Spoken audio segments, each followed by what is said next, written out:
Good morning. We're going to start in 5 minutes. 5-minute warning. Please grab your seats. Something, donut, coffee, whatever, but 5 minutes. Thanks, sir. Are you giving the report, Robbie? Jeff's here. Oh, Jeff's here? Okay. Jeff come in. I seen Jeff come in. He's sitting in the back. You must think it's church.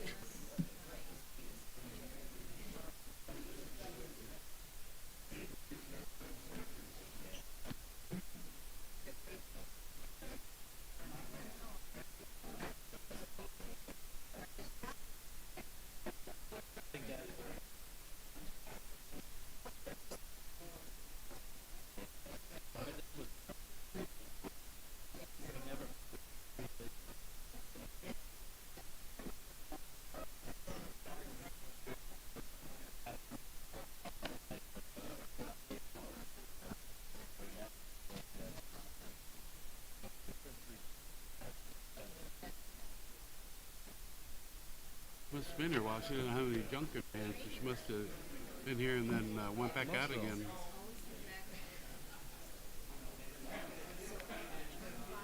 But she was here Friday night.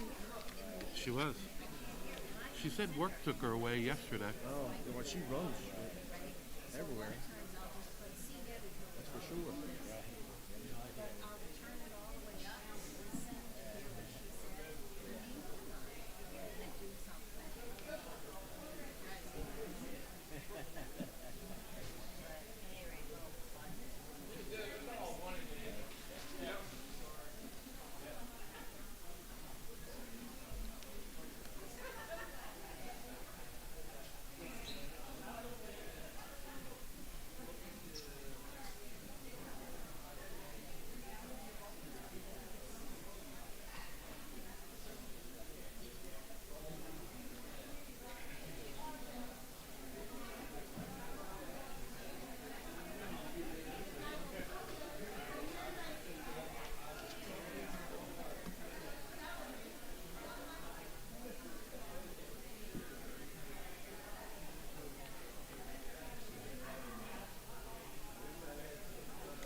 Joe Banks? Your jacket, Joe Banks? Joe Banks had a sale a couple weeks ago at their factory in Hempstead. I got 3 sport coats, 5 dress shirts for $100. Wow.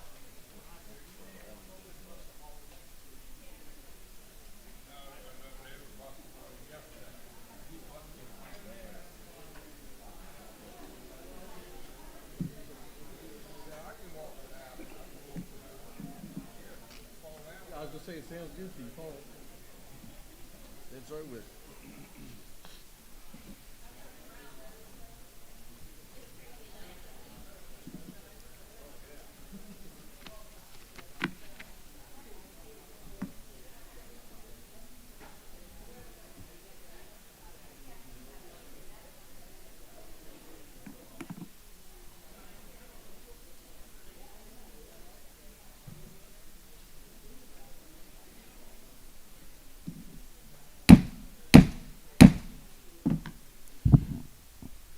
Good morning, everyone. Welcome back for the second day. Just some housekeeping rules. Notice where all the exits are in case we have to leave the building. Restrooms are in the back. Certainly want to thank the host company for breakfast this morning. We're going to start with the chaplain. Chaplain Long. Good morning. Another beautiful day. Look at a little bit of liquid sunshine, but it's always a beautiful day when you wake up on this side. This morning's sermon is from a popular movie, and you'll understand in a little bit. But first, the scripture reading is from Isaiah 43, 1 through 7. But now, this is what the Lord says. He who created you, Jacob, he who formed you, Israel, do not fear, for I have redeemed you. I have summoned you by name. You are mine. When you pass through the waters, I will be with you. When you pass through the rivers, they will not sweep over you. When you walk through the fire, you will not be burned. The flames will not set you ablaze. For I am your Lord and your God, the Holy One of Israel, your Savior. I give Egypt for your ransom, Cush and Seba in your stead. Since you are precious and honored in my sight, and because I love you, I will give people in exchange for you, nations in exchange for your life. Do not be afraid, for I am with you. I will bring your children from the east and gather you from the west. I will say to the north, give them up, and to the south, do not hold them back. Bring my sons from afar and my daughters from the ends of the earth. Everyone who is called by my name, whom I created for my glory, whom I formed and made. Have you ever wondered what your purpose in life is? Do you continually wonder as to why you were placed on this earth? To an extent, we all have been called to share the gospel, but surely there must be more to me, specifically taking up space on this overcrowded planet. Do you ever worry about the future? Has the word destiny ever crossed your mind? The loves you may have had in the past or present, the relationships in which you have experienced. What about your chosen career, vocation, school, or higher education? The town in which you live, the church in which you attend, your would-haves, should-haves, and could-haves. These are all part of our lives, our inner being, our personhood, our identity, our makeup, our destiny, our journey, who we are. Am I going to get married? Where am I going to live? What am I going to be when I grow up? Possibly, like my wife always says, when are you going to grow up? What am I going to do? Where am I going to go? How big will my family be if I choose to have one? Will anything catastrophic happen to me? When will I die? Where will I go when I die? In my ministry as a chaplain, I have talked to many an individual about these very same issues. I find it amazing how much one begins to deal with these types of questions when one is facing illness or trauma. I also believe, however, we all ask these types of questions at one point or another in our lives as well. Questions like these have crossed all of our minds. I think it is part of what it means to be human. In 1994, a movie came out titled Forrest Gump. I know you've probably all seen it before, but if you would just be so kind and just humor me for a few moments, and I'll get to my point. The main character in the movie was a man named Forrest Gump, played by Tom Hanks, and Sally Fields as his mama. The movie won several 1995 Academy of Motion Picture Association awards, including Best Actor for Tom Hanks and Motion Picture of the Year. If you've seen it, bear with me. If not, the storyline is simply quite simple, yet extremely inspirational. The story is about the life and times of a man named Forrest Gump. Forrest is a man in his early 30s, and he is reflecting on his life. He is sharing his story with several individuals while sitting at a bus stop waiting to see his one true love. Forrest is from a small town in Alabama, has had a few physical problems, and somewhat low IQ. The story starts out in the early 50s and through 3 turbulent decades. Forrest rides the tides of events that whisk him from physical disability to football stardom at the University of Alabama, from Vietnam hero to shrimp tycoon, from White House honors to the arms of his one true love. Forrest is an embodiment of an era, an innocent at large in an America that was losing its innocence. Got all that right out of the box. His life is one adventure after another, one heartache after another, one success after another, one question after another. I've seen this movie 26 times. I'm still waiting for Jenny to stay. That's Forrest's one true love. He gains a lot of of little wisdom he has from his mama. She teaches Forrest the ways of his life through such wise and clever sayings that would even make King Solomon proud. One of the most catchy of her sayings, and the focus of this sermon, is, life is like a box of chocolates. You never know what you're going to get. We never know what is going to happen in our lives. To an extent, life is a big futuristic mystery, a journey on a road filled with curves, construction, detours, hills, and stoplights. We never know what is going to happen until it happens. We usually begin to plan our lives in high school.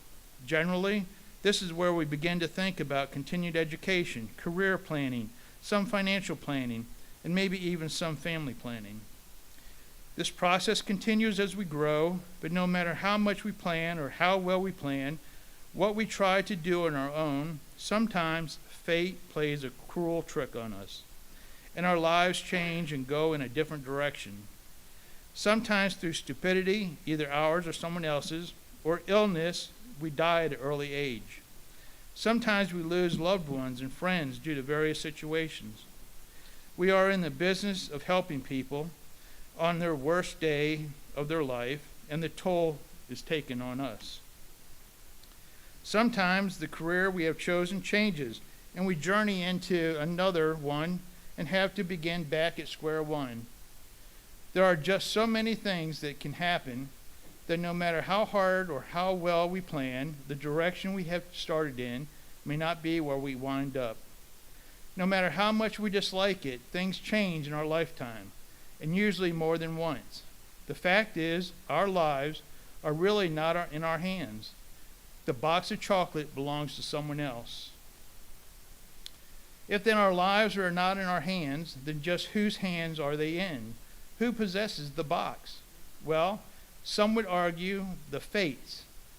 We're dealt the eternal hand from the magical deck, and how we play our hand is up to us. Others will argue our lives are in the hands of the stars. Hopefully, we'll be in the right place when Jupiter, Mars, and the sun align just to the left of the Little Dipper. There are others who believe that our lives are in the hands of other spiritual beings. If we're lucky, Zeus or Shirley MacLaine will put in a good word for us or guide us in the direction we need to go. The fact is, Scripture tells us our lives, our destinies, are in the hands of Jehovah God, the creator and redeemer of all creation. He is the one who gives and sustains and takes life. He is the one who, when we let him, leads, guides, or directs our journey. Despite the uncertainty of the journey in this world, for those who have accepted his gift of salvation, they can show their final destiny in eternal life in heaven with him. Unfortunately, those who have rejected the wonderful gift of salvation, their final destiny is eternal separation in hell apart from him. Not only should we seek to strive in our relationship with God for our afterlife, but we need to be ever minded to relate with him in this life as well. How much easier it is to go through life's journey, to eat those really funky chocolates, you know, those cream-filled nasty things, with him than without him. When Isaiah 43 was written, it had been a tough 70 years for Israel. Actually, the past 400 years had not been all that great. For the past 70 years, however, Israel had been under Babylonian captivity. They had been away from their homeland for about 3 generations. Imagine what it would be like in a captivity in a foreign land for such a long period of time. Why? Why would God of their forefathers allow them to be in such a situation? Simply because of their previous disobedience to Yahweh God. They were being punished. Does this mean that every time we bite into one of those funky chocolates in our box that we're being punished? No. But this was the reason for the funky chocolate for the Israelites at this point in history. The prophets of old had told the Israelites that punishment was coming, but now it appears the discipline of Yahweh was just about complete. When captivity first started, those early Jews had made plans for their lives in Judah. Then they were jerked away from their lifestyle and homeland and put into captivity. In the warnings they had been given by the prophets, they were told two things. First, the punishment was only going to be temporary. Surely 70 years is a lifetime to you and I, maybe even 2 lifetimes to that Jew. But in the grander scheme of thousands of years, 70 is not that long. Second, they were to go about their business and live their lives as normal as possible. They were to work, to prosper, to socialize, to have families, to live within the Babylonian sociological structure. Yet, without failing back into idol worship, as hard as had happened so often in the past, to do these things and to keep in right relationship with God would make the time go that much quicker. Eventually, they would be allowed to return to their homeland. Now, 70 years later, it was about time to return to Judah. They had grown, they had reconciled, they had prospered, and now it was time to go home. God had kept his promise. Isn't it great to know that we have a God who keeps his promises? Several Israelites rejoiced when the time came. A few mourned, a handful were indifferent, but most were ready. During these 70 years, however, many Israelites wondered at times, "Where are you, God? Have you left us? What should we do? Why all this injustice? Why are we being treated like this?" These are some of the many questions asked each time a Jewish generation goes through some terrible period in history. Questions asked by the Jews of the 2nd century BC who were persecuted by Antiochus Epiphanes, the Assyrian leader who sacrificed a pig on the altar of the temple. Questions asked by those who suffered at the hands of the Romans in the 1st and 2nd century AD. Questions asked by those who suffered and died at the hands of Hitler. Sure, sometimes the answers may have been there, but more often than not, there were no answers. Many of these are questions as Christians we ask when life seems to give us a smack in the face. None of those early Jews knew what was going to happen from one moment to the next. Neither did they know the why, whats, and the wherefores. None of us know what is going to happen from one moment to the next. Neither do we know the why, whats, and the wherefores. We can make plans, we can prepare, and all of that is okay. As the wise man builds his house upon the rock, he will plan and prepare for the cost of materials, labor, and surveying the type of rock he is building on. Sometimes changes happen in which we never foresaw. We think we're picking a chocolate-covered piece of English toffee only to find some nasty creamy stuff in the middle. Thus, we have Isaiah 43, 1 through 7. The author is offering assurance to these Jews and to us Christians, God's elect, that no matter what happens in our lives, day to day, moment by moment, he is there with us. He is not just a God sitting out in infinity somewhere watching us struggle and saying, "Gee, that was smart." But he is here, living and walking with us on a daily basis in the person and work of Christ, and in the form of the Holy Spirit. He told his disciples, and in essence us, Christians, that he would send unto us a comforter, a counselor, the Spirit of truth, the Holy Spirit. Although we do not know what is going to happen from one day to the next, 1 minute to the next, 1 second to the next, there is one who does. He is the Lord God Almighty. He is the Alpha and Omega, the beginning and the end. He is the Good Shepherd, the Savior of all humanity. Through the good times in life and through the bad, he is there with us. If we feel like we are facing hell on earth, or if every day is like living in Disneyland, he is there taking us by the hand, picking us up when we fall, brushing us off, leading, guiding, directing, and comforting us on our journey. Does God allow bad things to happen? Yes. Why? Ask Him when you get there. Let us focus on the fact that, however, that He also allows and makes good things happen as well.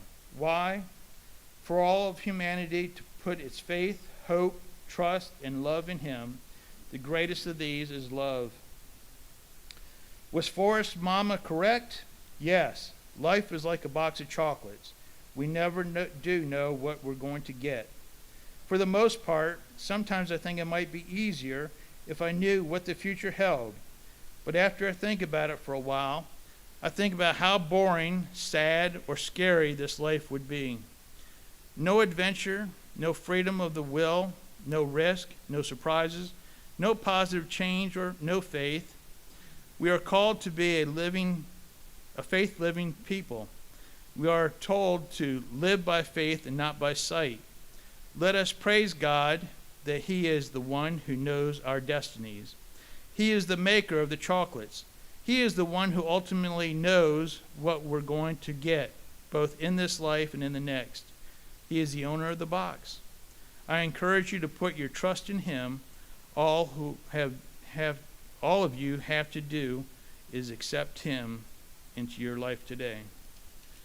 We still have the following people we need to lift up in prayer: Ron Watkins for health, Dan Stevens for health, Chaplain Fred Barr for the passing of his wife, Chris Mays for health, and Bill Faust's health. Let us pray. Father God, thank you for this message. Your words remind us that you are in control, and we need to turn it all over to you. You guide and direct us. You gift us with your skills and abilities.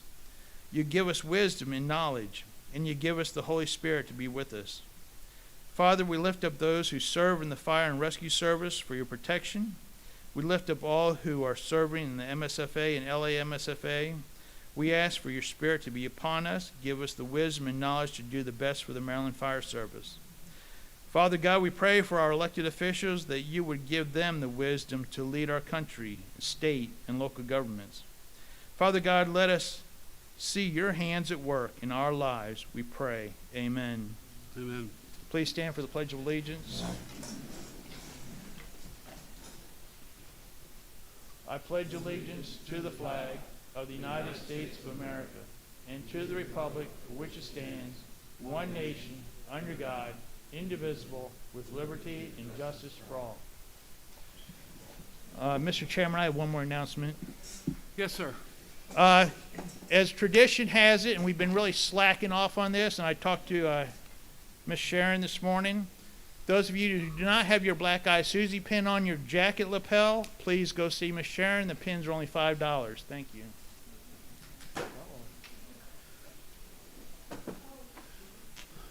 Vice President Lutz, would you please introduce the past president's guests and anyone else?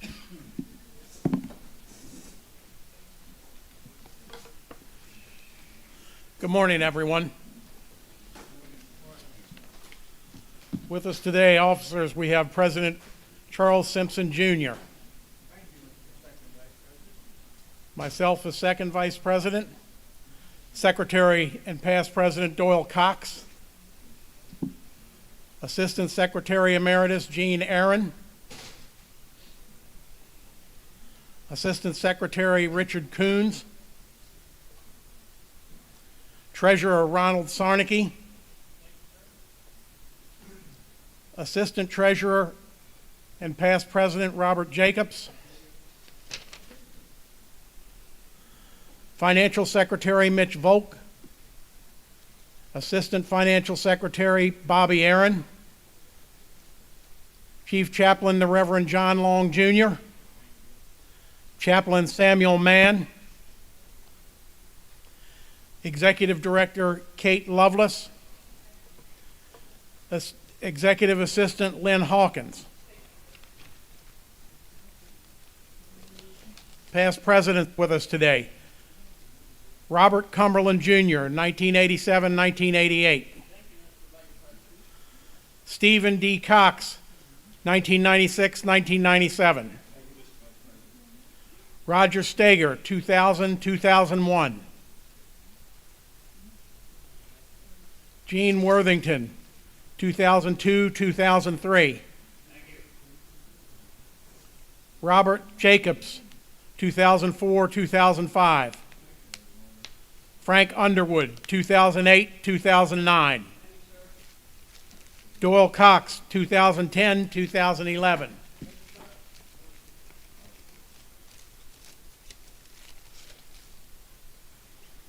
Mark Bilger, 2017, 2018. Thank you.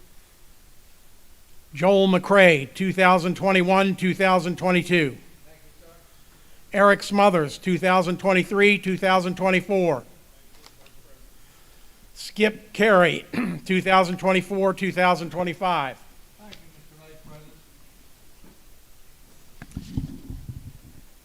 Executive committee members here with us today. Chairman Mark Bilger. Thank you. Vice Chairman Malcolm Faust. Thank you, sir. Vice Chairman Vic Whipple. Thank you, Mr. Second Vice President. Ron Block. Thank you, sir. Past President Stephen Cox. Thank you. Timothy Dayton. Glenn Dale Fishak. Thank you, sir. Chip Jewell. Thank you, Mr. Vice President. Randy Smith. Past President Roger Stager.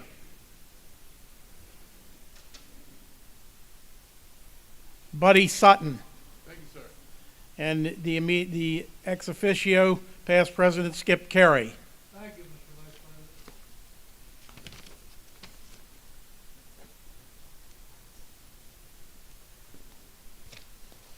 Trustees with us today. Robbie Blackiston. Past President Joel McCrae.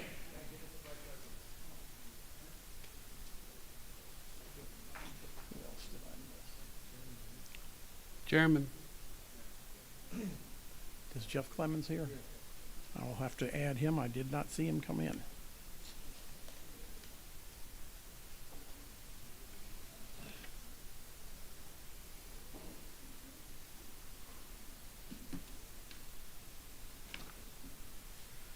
Guests with us today. Once again, we have Susan Mott, Second Vice President, Carroll County Volunteer Emergency Services Association.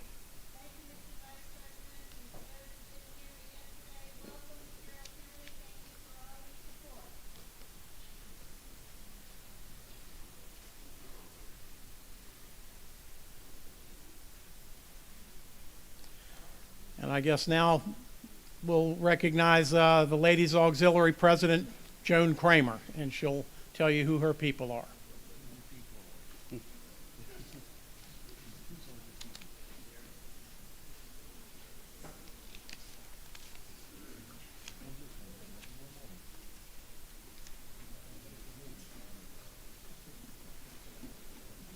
Good morning. With me this morning we have Officers Corresponding Secretary Samantha Betterfield, Historian Kim Shelton, and Bessie Marshall Co-Chair Sharon Worthington. The past presidents we have with us this morning again are Sharon Worthington, 1995 to 1996, Sandy Lutz, 2010-2011, and Teresa Chrisman, 2011-2012. Thank you. All right, we'll finish up some business from yesterday. I apologize. I was chastised, beaten, whipped, and put in my place this morning. It's time I have the honor of introducing Bessie Marshall, Sharon Worthington, for her comments and her report that I forgot to announce yesterday. I meant no disrespect, but again, I did make a mistake, and I'm here to correct it. She's bringing her cane. Look out. She's going to hit me again.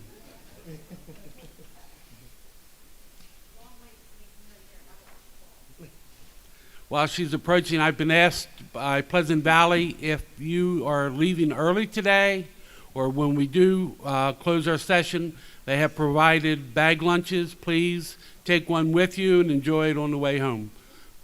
Go ahead, Ms. Worthington. We have only had one case since we left Ocean City, so I encourage you, if you know of anyone in your area. Thank you. I encourage you, if you know of anyone in your area that may be in need of funds from the Bessie Marshall, that you contact them or get in touch with me so that I can contact them and we can get them some help. Last year we had 39 cases, so we're starting out slow this year, and maybe that means everybody's well, and I hope that that's the case. I also have lottery tickets with me, and I have a raffle for a crab. It's a little thing you put paper towels on. You got mallets back there. Anything we can do to raise funds for the Bessie Marshall, we appreciate your help with that. Last year we were about $2,700 in the red. We put out more money than we took in, and that's unusual for the Bessie Marshall Fund. So I encourage you in any way, and we encourage you to, like I say, get out there and look for people who need the fund, because that's what we're here for. And I thank you very much. And we'll call that raffle hopefully before, there's not a lot of you here, but I don't want any more of you to get out of here before we call the raffle if you bought a ticket. So you can determine when you start seeing people leaving when we call the raffle, okay? Thank you. President Cox says he wants everyone to leave so he could win. Also, to correct an error from yesterday, past President Frank Underwood, come forward and give your reports. Again, failure on my part, and I apologize.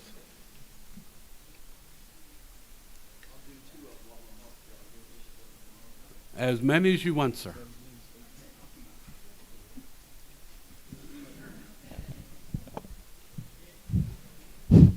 First one is 17 State Circle.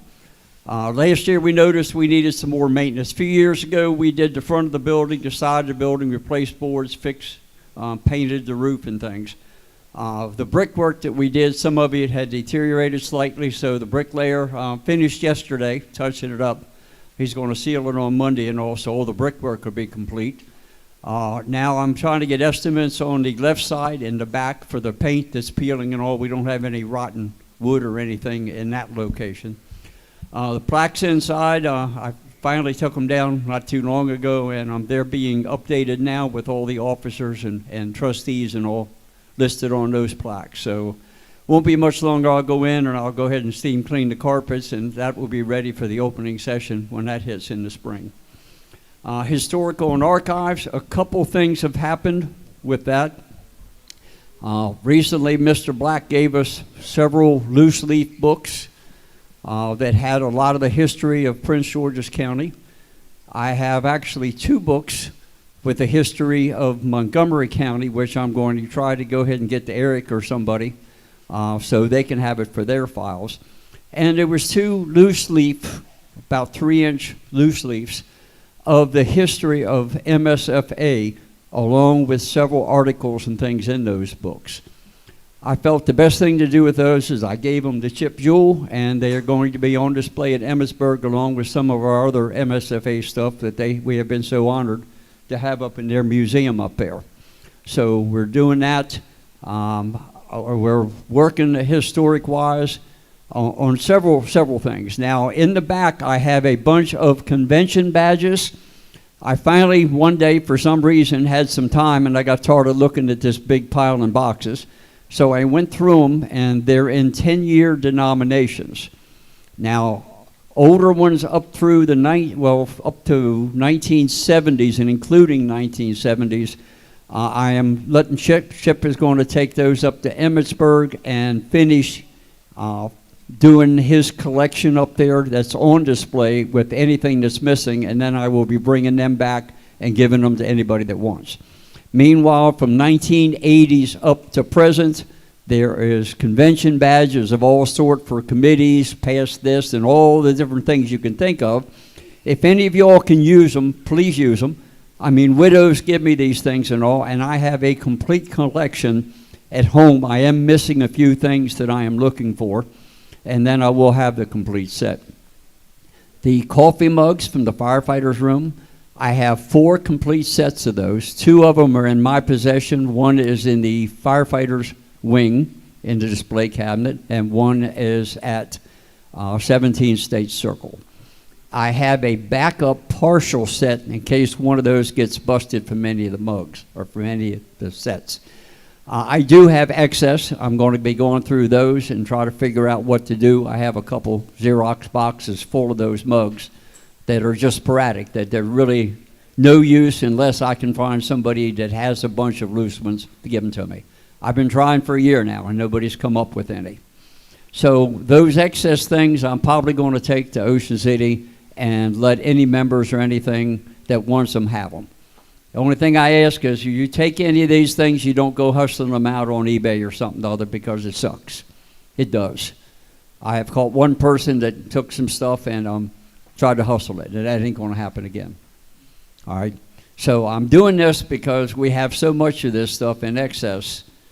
Some people probably had 10 million convention badges printed up in their time or something, and there's just no need to keep storing them and storing them. So I'm doing this. If anybody has a piss and gripe about it, you are the next chairman of the Historical and Archives Committee, because I am dedicating a lot of time to going through this and trying to catching stuff up.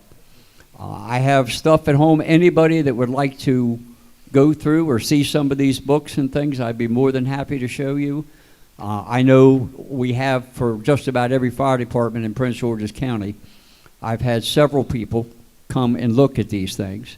They're using them for we have a lot of 75th and 100th anniversaries. Hyattsville just recently had, I think, their 200th anniversary. They were the first existing department in Prince George's County. I took 2 of the books by there a couple weeks ago, and there was 12 to 15 young kids there that were so fascinated by looking at these books. They know these members as being the 70 and 80-year-old members hanging around the stations. And to see pictures of them at a teenage age being at the firehouse, these kids were just fascinated. They were laughing at them, but, back, oh yeah, there's Doc Moultrie when he had hair, and he was a teenager or something like that. But we've had quite a bit of the senior members that have passed away in the last 6 months or so around in the Prince George's area. So anyway, that's my 2 reports, sir. I appreciate it. If there's any questions. I'll just, on Frank, the badges we have, if you have them in the museum, we're still open in the month of September, not on Labor Day weekend, but noon to 4 on weekends. It's right down the street from the Fire Academy. What we have there, that's MSFA. It's a pretty large collection. We do have a lot of badges already. So I'm going to take what Frank gave me. We're going to try to match up and probably build a different display just for badges, because we have quite a few. Match them up. We have another display of a lot of miscellaneous stuff from people that ran for president. I know we have at least back to Ralph Small and earlier of a lot of that. The 2 books that John Black had, the one is more specific on MSFA, and there is another binder that is really a history of fire departments in Maryland, broken down by county. So they're at the one display, they're open, you can go in and look at them. It's pretty interesting. A lot of news articles and old pictures of apparatus, even slides. He has some slides I've been taken out to see, and he's got pictures of apparatus like in Frederick that I've never seen before. It's a very unique picture. So if you get a chance to get up to Frederick, we have what was in the volunteer firefighters room. We have the diorama there and MSFA. So we have a lot. And why do we have it there? That's where it started. So Well, we feel it part beats of the hell out of void. sitting in a storage room. And people can see it, and people from all over the country. The majority of the people we get, the weekend before last, we had 27 people, and every single one of them was out of state. So it really tells our story across the whole country. Well, I just feel this is better, like I said, than sitting in a storage room. Nobody sees it. Nobody cares about it. And at least here now, if any of you all have your museum at your firehouse, and I might have something that relates to your company, I'd love to give it to you, because it's your display, and I know you're going to take care of it.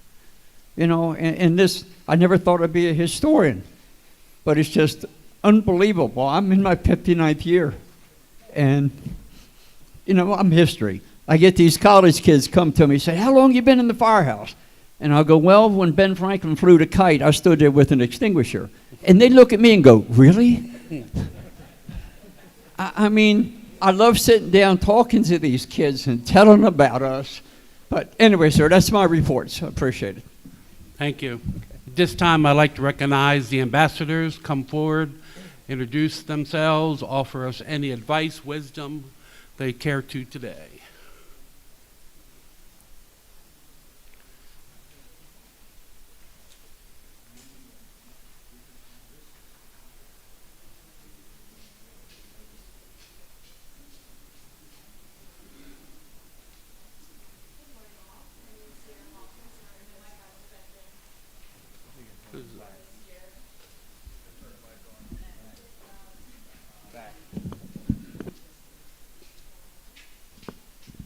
Can you guys hear me? Okay, there we go. Okay, I'll reintroduce myself. My name is Sierra Hawkins. I'm the Miss Fire Prevention for 2025-2026. I'm Alexis Bello. I'm the Miss Fire Prevention first runner-up for 2025-2026. So these past couple of months have been really busy for us already. Starting off with Ocean City, did a lot of events throughout Ocean City, then came back home. I attended Damascus Day as well as the Queen Anne's County 4-H Fair, which both were very fun. I also attended Damascus Day, and then I did several things throughout my home county. I helped with the safety camp at Level, and then the National Night Out as well. If you guys like to invite us to any events, please do so. Just use our email. Our emails are in the books, and we look forward to doing a lot of things this year. Thank you. Thank you. Thank you, ladies. At this time, we'll hear from the trustees.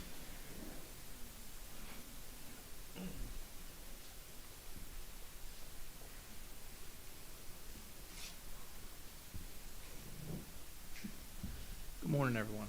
Good morning, sir. The trustees had a meeting this past Tuesday, August 19th, via Zoom. We've also communicated via email and text message over the last few weeks about several things. We have received the continuation claim paperwork for Jennifer Bennett. It was a line of duty injury claim we've been working on for a while. She was able to return to work for 20 hours a week, fortunately, so we will be reducing her benefit by 50%, and hopefully she'll be able to get back to work full-time here soon. The trustees also have decided to increase our monthly benefits that we pay out, the benefits for widows and widowers, benefits for dependent children, and the disability benefit. Each one of those went up by $50, you can see in the report. And then we were also notified of a potential line of duty injury claim from Mount Airy, but after further review by Mount Airy, they decided that they would not be pursuing a claim. And so far to date, other than that, we have not received any line of duty death or line of duty injury claims, so it's been quiet. Any questions from the members of the executive committee? Any questions from the audience today? Thank you, Mr. Chairman. Thank you very much. This time, we'll have the financial team, treasurer, financial secretary, budget, ways and means, the whole shooting match.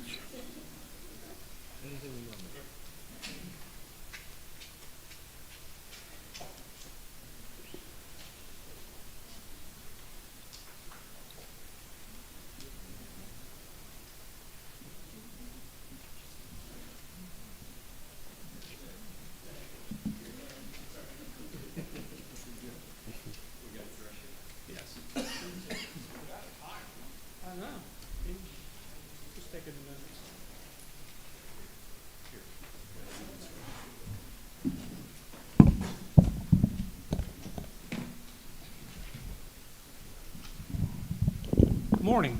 Good morning, sir. Now that we got to the front of the table. So, I'd like to provide some information from the finance team. First of all of the financial reports were submitted. Profit and loss, balance statement, budget versus actual. Any questions on any of those three documents? Awesome. So the 2025-26 budget has been loaded into QuickBooks. That's been taken care of. A scope of work has been established with Fight Connor and Associates, which are located in Laval, Maryland, for the 2024-25 financial review.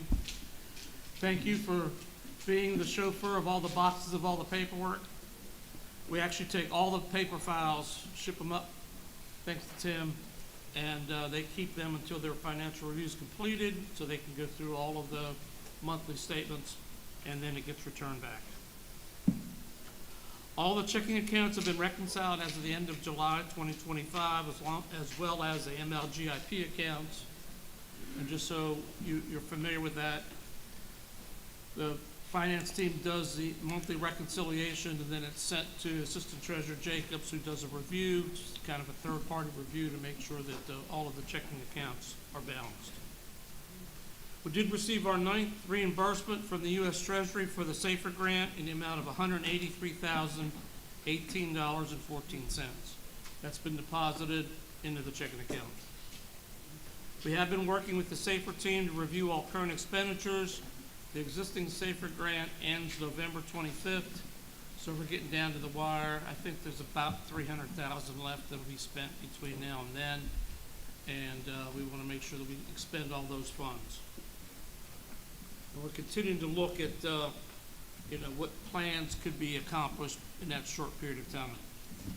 We did receive our funding from the state of Maryland, $1,025,625 from relief, $400,000 from appropriations. We did receive a full refund for the check that had been scrubbed and illegally cashed. I think I reported on that last meeting. So we recovered all of those funds, and we put some pieces in place to try to help prevent that. More information is that, no offense to Charlie, I don't know where he is, but there's a couple investigations going on in the Postal Service of people swiping checks. So that's what it looks like. We're at either Easton or Baltimore is where our check got pulled out of the machinery. As mentioned by the trustees, each of the recipients for the relief funds, their increase has been processed the 20th of this month, so they all got a $50 a month pay raise this past week. The loan payment was made to the Maryland Fire Rescue Services Memorial Foundation in the amount of $200,000. We pulled those funds from the convention. You guys approved that, and that'll be replaced once the foundation receives their funding from the state of Maryland. We received some new credit cards. They've been issued to the newly elected officers, along with a credit card policy statement that tells what they can and can't do. So the credit card process is completed. W-2Gs have been issued to all of the winners for the MSFA raffle, and our tax liability has been paid to the Internal Revenue Service. So those are the elements that I have. I will turn it to the budget chair. I need that. Budget, we reported at the June meeting and proposed the budget. It was approved. We have no requests for any increase or anything. At the transition meeting, budget was reviewed and the expense reimbursements were reviewed with anyone. If anyone has any questions, we'll go over them today with them. Mitch? I'm good. I reported out yesterday. Gene? Anything? Any questions of the finance team? Yes. I haven't been getting the emails recently from Chesapeake. Are we still getting the dividends from Chesapeake Union? Nope. So I guess we're not doing too good clean-wise. Okay, we'll check. I'll go with Ron. We'll check on that. We've not gotten a payment from them. It's several years now. Okay. Yeah. It's based on claims experience of At least 2 everybody years. else, so. Yeah.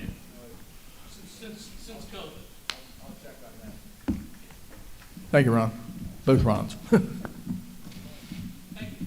Any other questions? That's our report. Thank you. Thank you. I can go ahead and do the Ways and Means while I'm here. Yes, sir.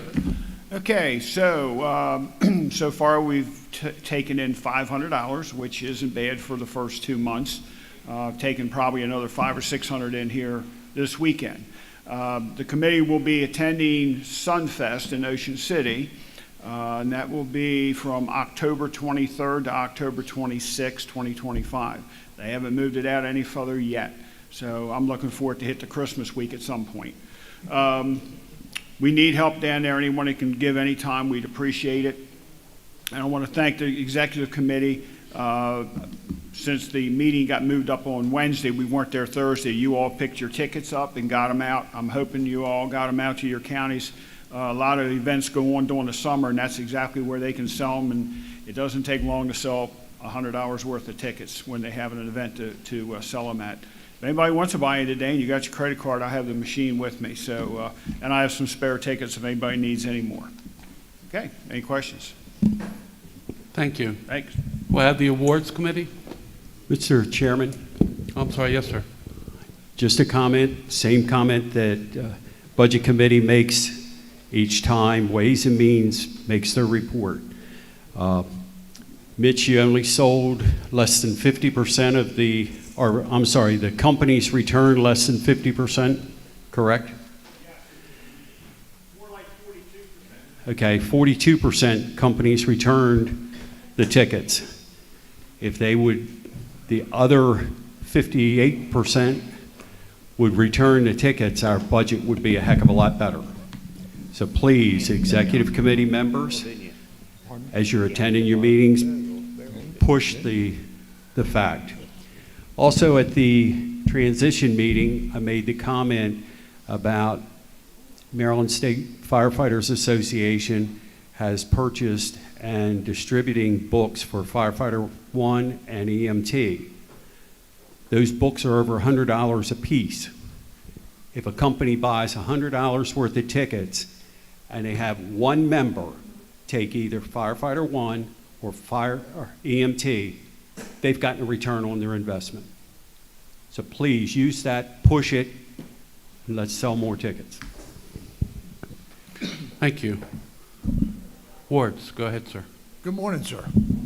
The awards, this year it was a little screwed up, but that was because of my situation. But overall, the awards this year, I think, went very well. It was smooth. We tried a couple of different things. As the awards were coming in from the different chairmen, letters were sent out to each individual that had made a nomination, indicating to the individual that the person that they had nominated did or did not receive the award, or would not be receiving the award, or would be receiving it. Also, what the status was if they came to the ocean. They would be presented a certificate or a plaque, whatever. All this was laid out in the letters that went out.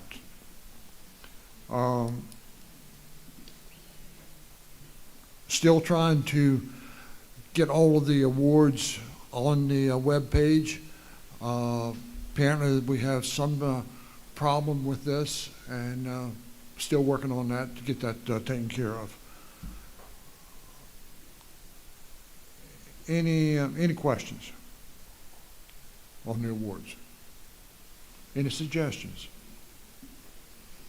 One thing that I would suggest to each and every one of you is to go back to your individual county associations, individual companies, spread the word. You know, some of the awards that we're presented at the Ocean only has one, maybe two nominations.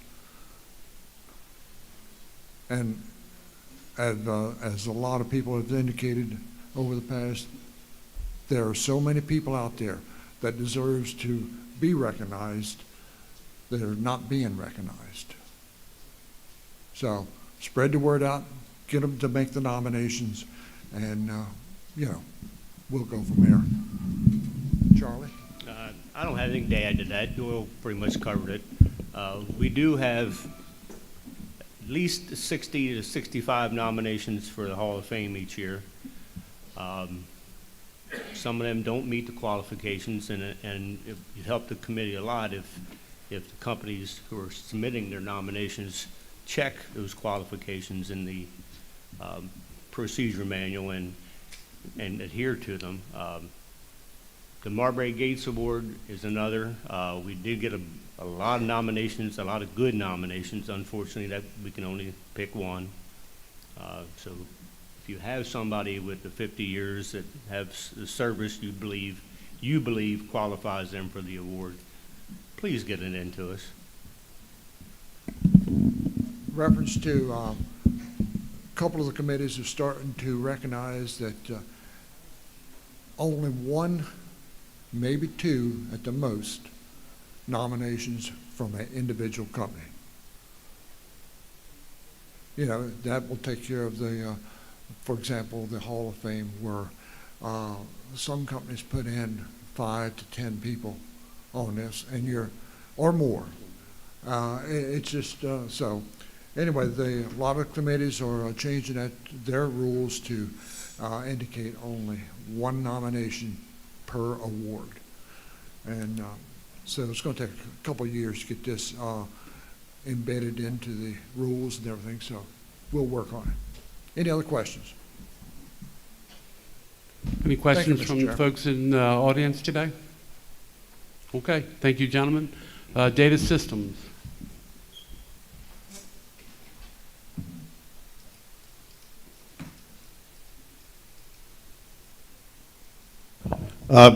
Chris lost his alternator on the way home last night, so that's why I'm alone. Again, I am looking for any Verizon hotspots that belong to the MSFA. If you have one, please get in touch with me so we can replace it with an AT&T. And if anybody can help us after Frank and I get all this stuff into boxes, help us load it in the trailer, our backs would appreciate it. Frank's shoulder is shot, and I'm dead anyhow, so thanks. Fire, please.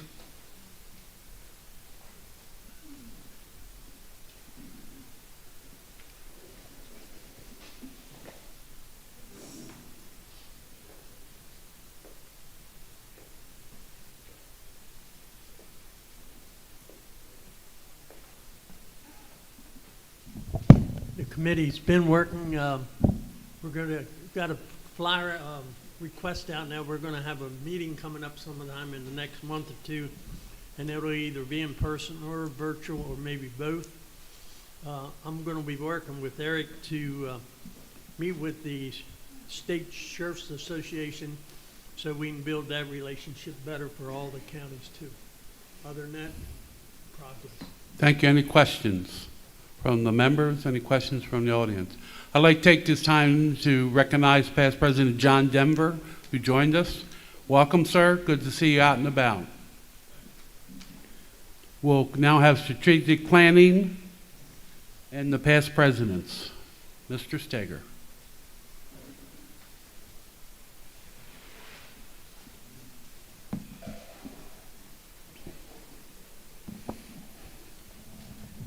I don't have anything on strategic planning unless anybody on the committee has anything to report.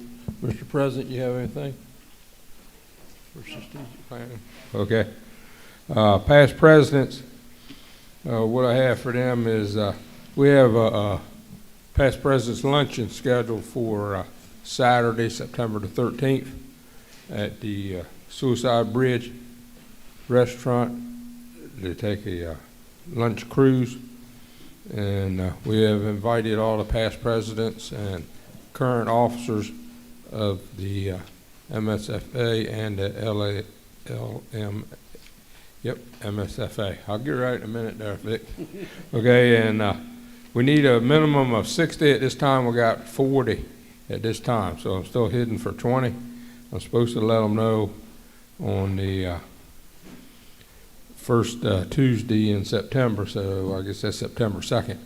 I will let them know the numbers we have. So, and we've invited the trustees, the executive committee.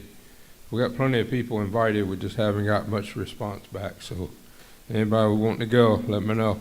It is $40 per person to attend. Thank you. Have any questions? Any questions? Thank you. Thank you, Mr. Risk Chairman. Management, Chip Jewell. on this? Okay, I did just put this together actually Friday because the information is brand new. Everybody should have a copy. We did add the new 2025 Ford Explorer to the policy. ID cards, actually Mitch already had some copies also, so they've been distributed. We will be meeting, Ron Block and I will be meeting with the VFIS at the end of September to review our policies. Mitch, if you can get me an updated list just to make sure we get all the trailers, especially in vehicles, correctly added. There probably will be a deductible increase. The information about a $10,000 mandatory deductible across all their policies is not correct, though a lot of local counties have had to go to a larger deductible, $10,000 deductible, but it is not a mandatory deductible. But based on our claim experience, we probably are going to have a bit of an increase. So we'll find that out at the end of this month.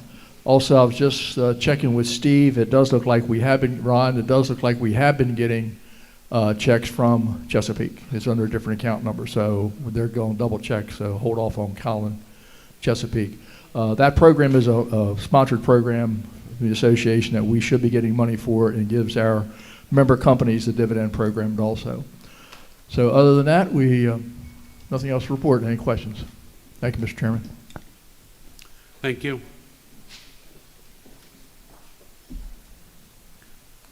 Marketing and events, past President Joel McCray.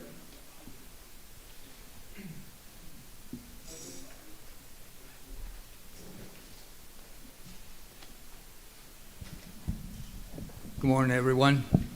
Since our last report, we actually have done 4 events.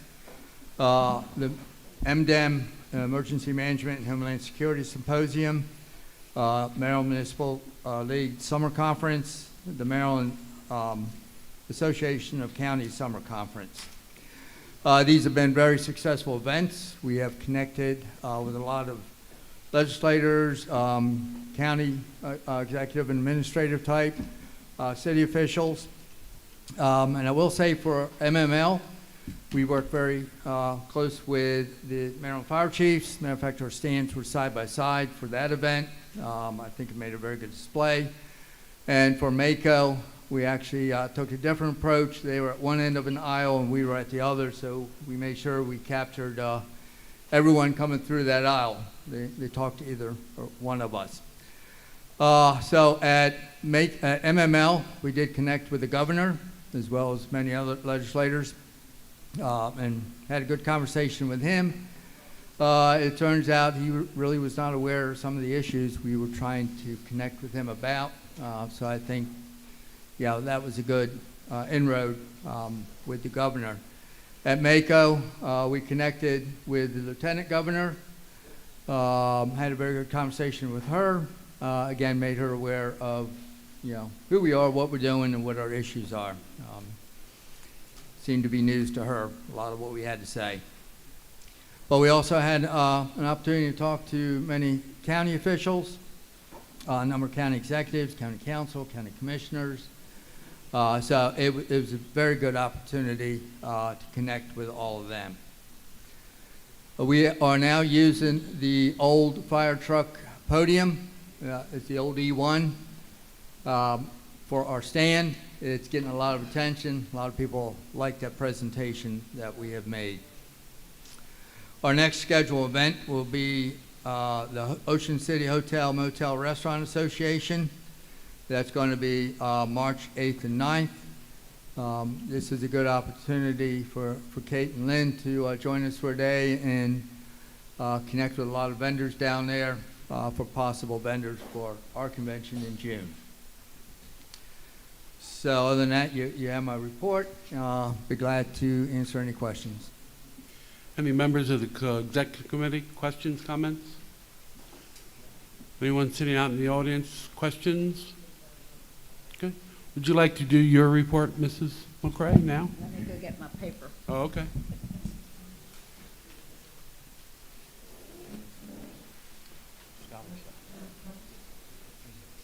She'll be scholarship coming up.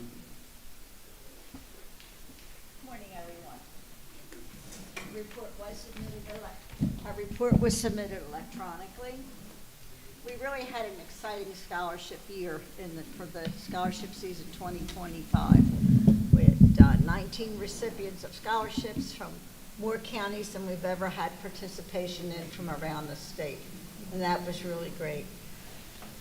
Our application period is January 1 to April 15th. We are changing the date to April 15th because so many places the deadline date is printed and we can't seem to capture where all those dates are, so we're going to go back to April 15th. We will be meeting in September. We will be scheduling a meeting to review and make any revisions that we need to the application. And our scholarships are a great retention tool. So the one thing I would like to see moving forward is to really get more participation in our legacy donation program. We have received a few. We had 2 this year that were provided funding for our convention when we were at convention. And Susan says we received 1 yesterday. As I have traveled around the state with the marketing and events, I do reach a lot of people, give them the information, give them the card, and trying to get more donations to come in. I'd like to thank the entire scholarship committee for the commitment to our volunteer students. Good. Okay, yeah. Okay. So I'm going to step off of some of what Barb was talking about. Last year we had a very successful year, and we as the committee gave out 15 awards. We were also supported by Shock Trauma, the Riley, and the SMSFA. Yes, that is difficult to say. And we also had the Maryland Committee on Trauma. So a total of a lot of awards. The thing that concerns me is that we're going to face a conundrum this year. We were able to give out $37,500 worth of scholarships last year to all of those wonderful applicants. But we are facing, as everybody is, shortages of fundings. The legacy is not doing what we hoped it would do. Some of our larger donating members and partners are backing down because their funding is short. I am concerned that we will have another successful year because between Barb and the other scholarship committee, we're going out and we're marketing that the scholarships are available. But I am very concerned that we're not going to have the funding for the scholarships this year that we would like to have. I am asking that the executive committee and anyone in the seating behind me make an effort to solicit anything they can as far as our scholarship partners to bring some funding back into our scholarship funds. I am thankful also that one of the marketing things we did is if the kids are are unable to come to Ocean City to accept the award, that between Barb, myself, and Rob, we actually go to the stations so that the young people are identified at their stations. We try to get it on Facebook. We try to make everybody aware of the fact that these kids are wonderful and that we're supporting them. I am hoping that we can continue to do all of this with the funding that's going to be necessary to allow us to provide these young people with the opportunity for scholarships for continuing education in the fire service. Any questions? Questions from the members? Past President Cox would like to make a statement, it appears. You're looking at how much this year? We don't know as far as what's left from last year. And we've got $35,000 in the budget for you. Okay.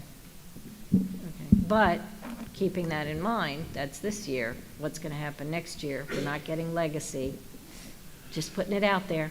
That's when you have the opportunity. We start in January, and we ask every committee, please submit what you want or what your request is for next year. So you have from January to really June to make that request for us, and we do everything that we possibly can to make sure that we fund committees, especially committees like yours that other people benefit. We do everything possible to fund those. And we appreciate that, we do, but we don't want the whole kit and caboodle to fall on your shoulders, which is why we're marketing and trying to make sure that we can bring other monies in, because it is of concern that everybody is suffering from funding. So we do appreciate that, and we will have a conversation. We've already had, in Ocean City, we had 2 students make application, and we had to tell them that the application period doesn't open until January 1. And part of that reason is every year we review and revise the application, so we want to make sure they apply with the most up-to-date application. And they will receive an email from us reminding them to resubmit for January 1. Yeah, currently the website is closed for applications. Yes. We'll open that up as soon as it's time to allow the young people to come. Just to reiterate my earlier comment that if another 50% of our companies buy these, we can help you a lot more. Thank you for that. Thank you, ladies. At this time, Lynn Hawkins, if you'll come and give your report for the President's Banquet Committee.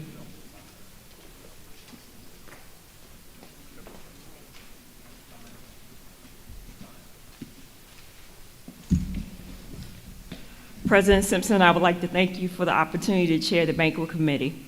Although we're not having any major changes to the event will occur, we will be looking into having invitations electronically, as well as paper invitations available for those who collect them. This will allow us to have an accurate count and communicate with the attendees. Any questions? Questions? Any questions from the audience? Thank you very much. Thank you. Sergeant of Arms. She was here a minute ago. Have any report today?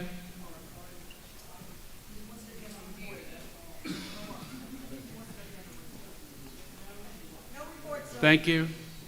Transportation. No report. Thank you. President's vehicle.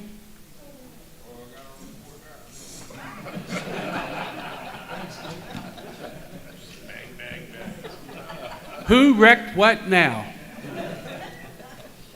We can answer that question.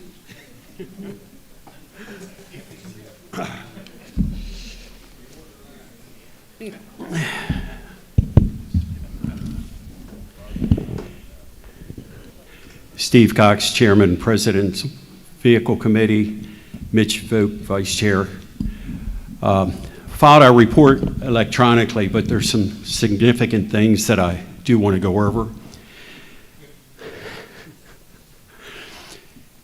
We've worked closely with the presidents to ensure that our fleet provides reliable and safe transportation for our officers, and sometimes that becomes a question.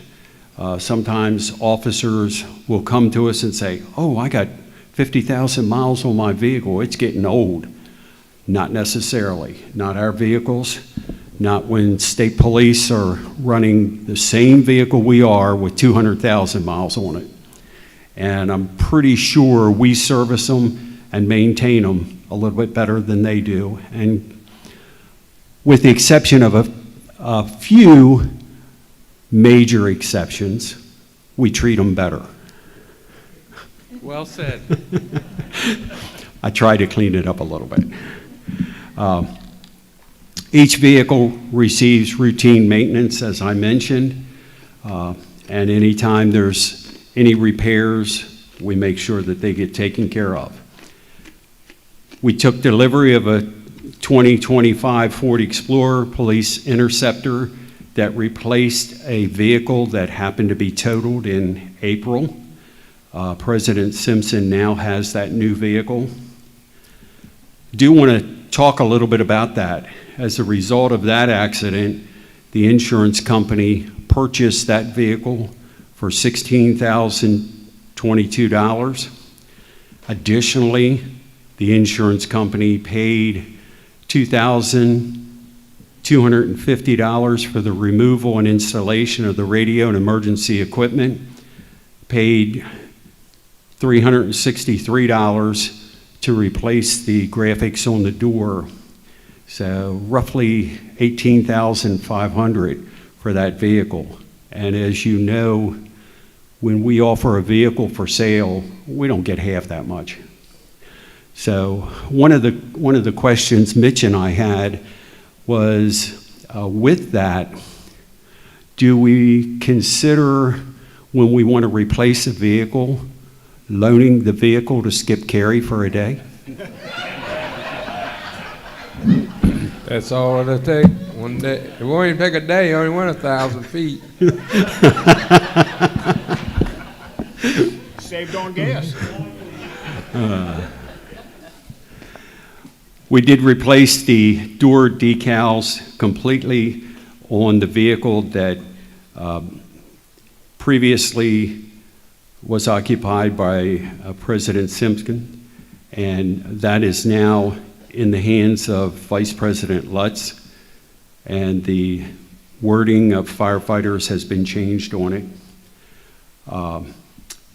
Mitch has been in MVA, and we reassigned tags to switch the first and second vice president's tags, as well as tag the new vehicle.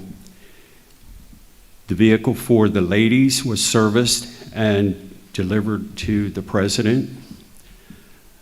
Yesterday, a copy of SOP 4 was handed out to everyone that has the vehicle. That would be our 3 presidents, the ladies president, and our executive director, so that everybody's current on our policies. And the last item, we did have an incident about 2 weeks ago. First Vice President Faust had a minor mishap with his vehicle. It basically just pulled a piece of the plastic molding on the back. He put a couple screws in it, but we're going to fix it the right way. So, Mitch, anything else? Questions?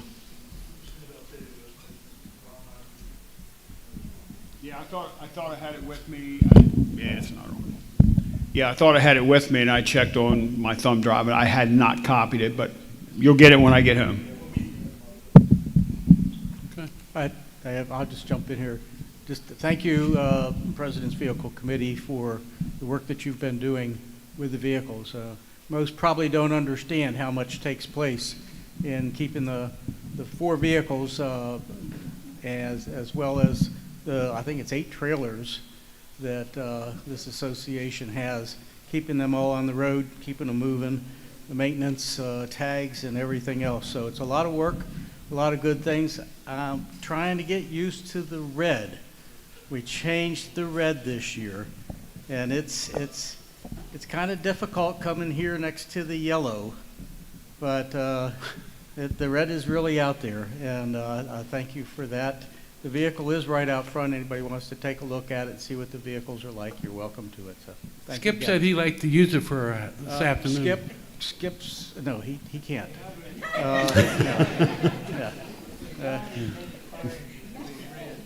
He's not allowed keys anymore at all, I understand. Thank you, gentlemen. Any other questions, comments? Yeah, unfortunately, Ford discontinued that color that we had before, so we had to go to the straight up red. That's the only one they have now. As Frank pointed out, though, yesterday, if you go outside, we had 3 pickups, Ford pickups. They were all a different shade of red. They were close, but they were all a different shade, same manufacturer. Good. Past President Smothers. Mr. Chairman. Our second crash guy? I'm in that category, but that's okay. That's okay. That's okay. We have emergency equipment in those vehicles, the AEDs and the Yes. first aid kits. Just need to make sure that that stuff doesn't expire, that we can either at our next meeting or whatever, we need to take an inventory to replace that stuff in those so that we're up to date. So in case people question what's in those bags. Yeah, when I took the vehicle to President Lutz, His question was, what's that for? I can't help that one. One more comment, Mr. Chairman. Yes, sir. The budgets that you passed, we do have in the budget for another vehicle, so we will be placing an order for a vehicle similar to the one that just came in. So we'll have 3 that color and then 1 a little off color. Thank you, gentlemen. Chairman Dale Bowen for Reaching Next Generation.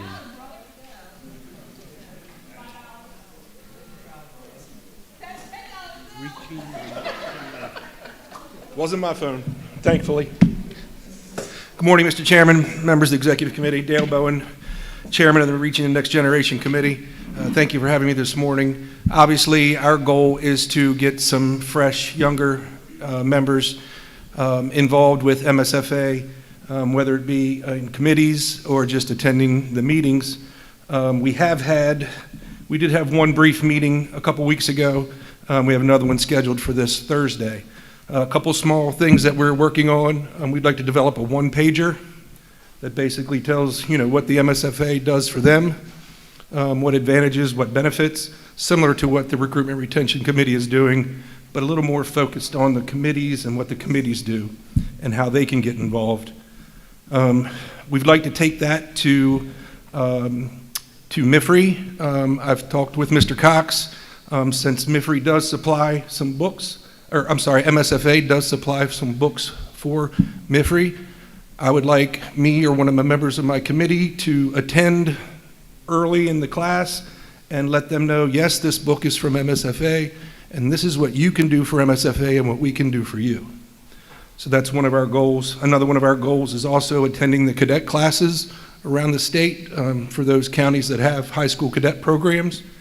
I do have a question. I know that Dan Stevens was running that cadet committee. Do you have someone that is doing that now that I could access? Not at this time.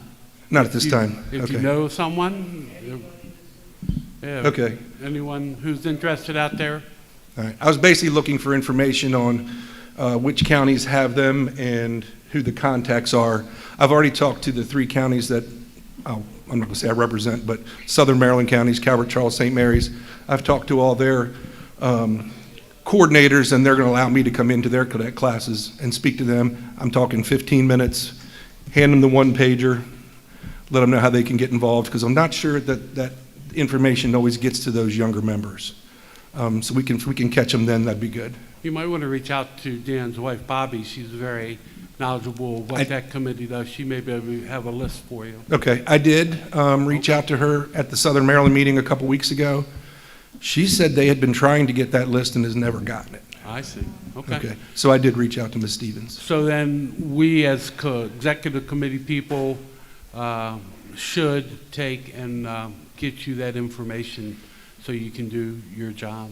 That was going to be my request. Past President Cox? Yeah. I'm speaking as MIFRE. A copy of that list of all the counties that we provide the classes for has been provided, and I'll provide that to you. Okay.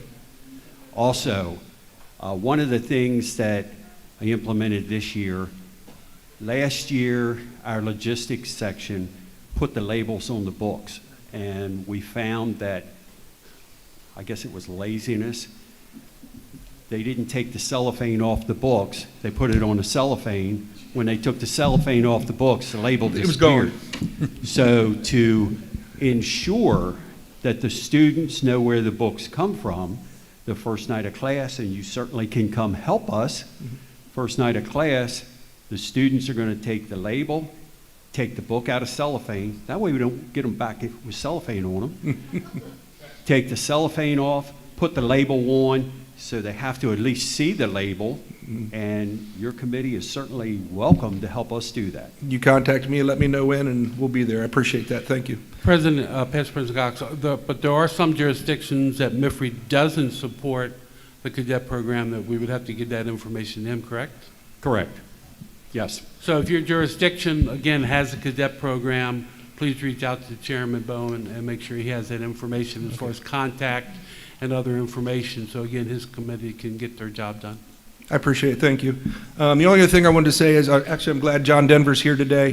Him and I had a long conversation a couple weeks ago, and he said something that really stuck with me, and I put it in my report that I submitted to you. His comment was, every day around the state, there are meetings that affect the volunteers of Maryland. And that's something I think our younger members need to know, that every day something impacts them that's being done through MSFA. So if we can get that across and get them participating, I think we'll be much better, and that's our goal. So, very good. Any questions? From the members of the executive committee, the officers? Oh, I'm sorry, Randy, go ahead.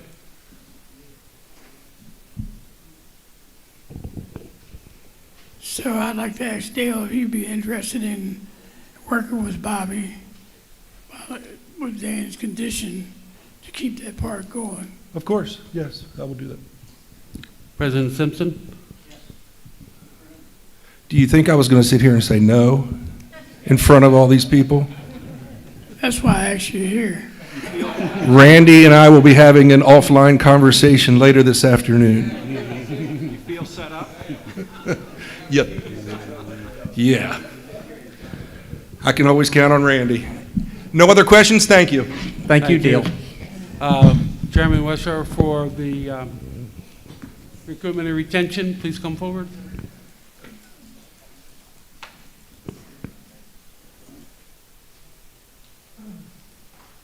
Good morning. My report was uploaded. Hopefully it went through this time so that you guys can see my report. If not, I do have copies with me, just in case. The Recruitment and Retention Committee held our last virtual meeting on July the 15th, and we spent most of, is it not on? Oh. We spent most of that meeting going over our convention critique of the booth, how things went. We tried some new things this year. One of the things we did, these are the large versions, but one of our members designed this card. It helps promote the MarylandVolunteer.org.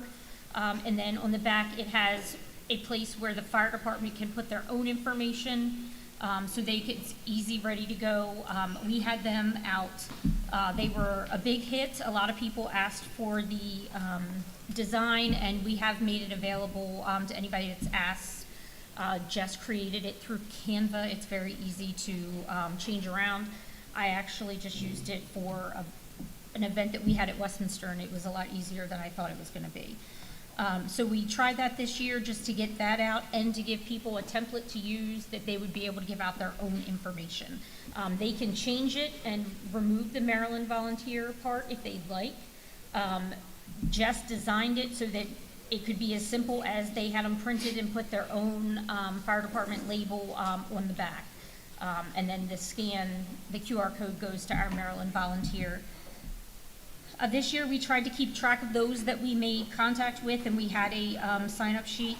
We compiled all that information, and between the group of us that worked the booth, and I do have to thank the two from the recruitment, the SAFER grant, they took the morning. Myself and Brian and Jess did the afternoons so that we could have the booth covered the whole day. We spoke to over 25 people in person that actually stopped, signed up, talked to us, asked questions, asked for resources.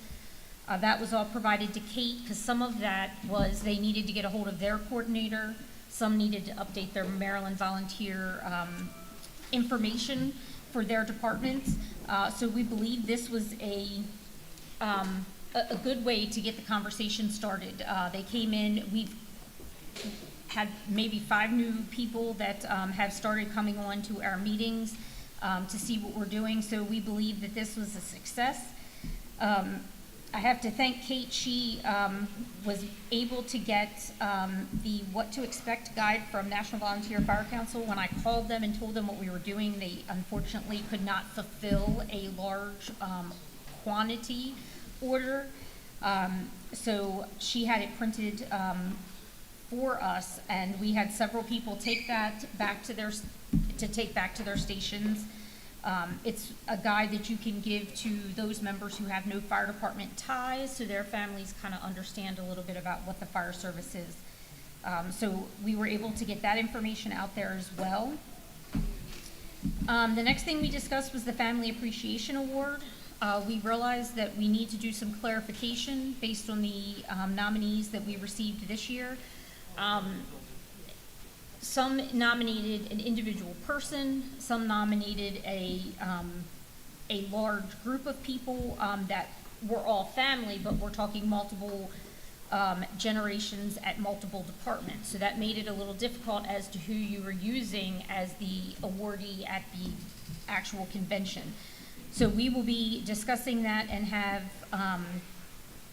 some changes made that we can bring back to the executive committee to get your approval so that we can kind of help clarify some of that. This year, David Chairs from Queen Anne Hillsborough was the family, his family is the one that won the award.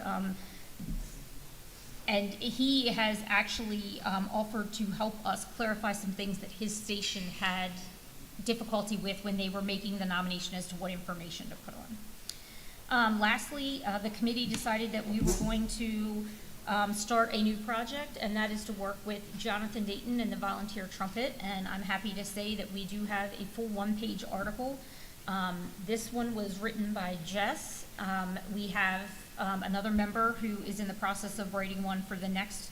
So our goal is to have something about recruitment and retention in every volunteer trumpet from this point forward. If there's anything that we can do to help you guys with recruitment and retention, we're willing to try anything to help the departments out. The biggest thing is it's the same core group of us that are coming to the meetings, so it's the same group coming up with the ideas, making the ideas work. We know it's not getting out there to everyone, so we've started taking on individual companies, not just county representatives. I have companies that have reached out and they want to be part of the committee, so what we've done is we invite them to the meetings. We don't necessarily put them on the committee list, but the link is sent to them as well, and we have about 7 individual companies that we have brought on board since we started. That's all I have. Very good. Questions? Anyone questions? Okay. Thank you. Chairman Block for investigations. Thank you. This time we'll call up Teresa and all her committees, subcommittees. Anyone else who's out there that's part of her group, please come forward and give all your reports.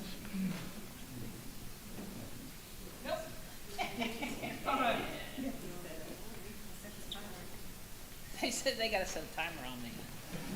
I don't think so. Slow down.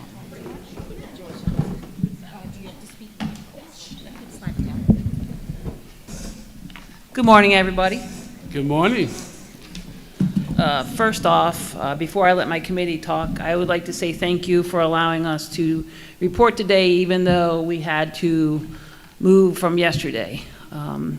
Due to the fatal fire in Waldorf, the fire marshal's office was invited to take part in a program at the school that affected the students. Of the 6 fatalities, 3 of them went to that school. I was able to meet with the principal, the 2nd and 3rd grade teachers that were affected, and then meet with some of the kids, and it was a great thing.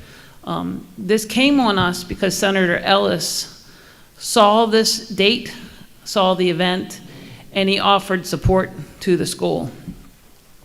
I do know that the Waldorf Fire Department was to attend, but they were very busy yesterday.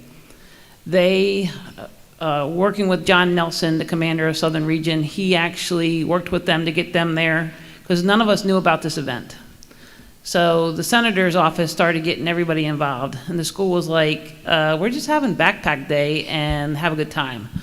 Well, he brought a lot of stuff to them, resources, the Red Cross was there, and that opened some doors for us also to help support them in a more unique way. So I'm going to let my committee talk, but I would like to say thank you for letting us have the ability to be with the students yesterday. So I'm going to start off with Ms. Fire Prevention. You. Oh, you want me to do mine now? Yeah, you do yours. So Lori and I have been talking. We're kind of at an impasse now that the schools are letting out later.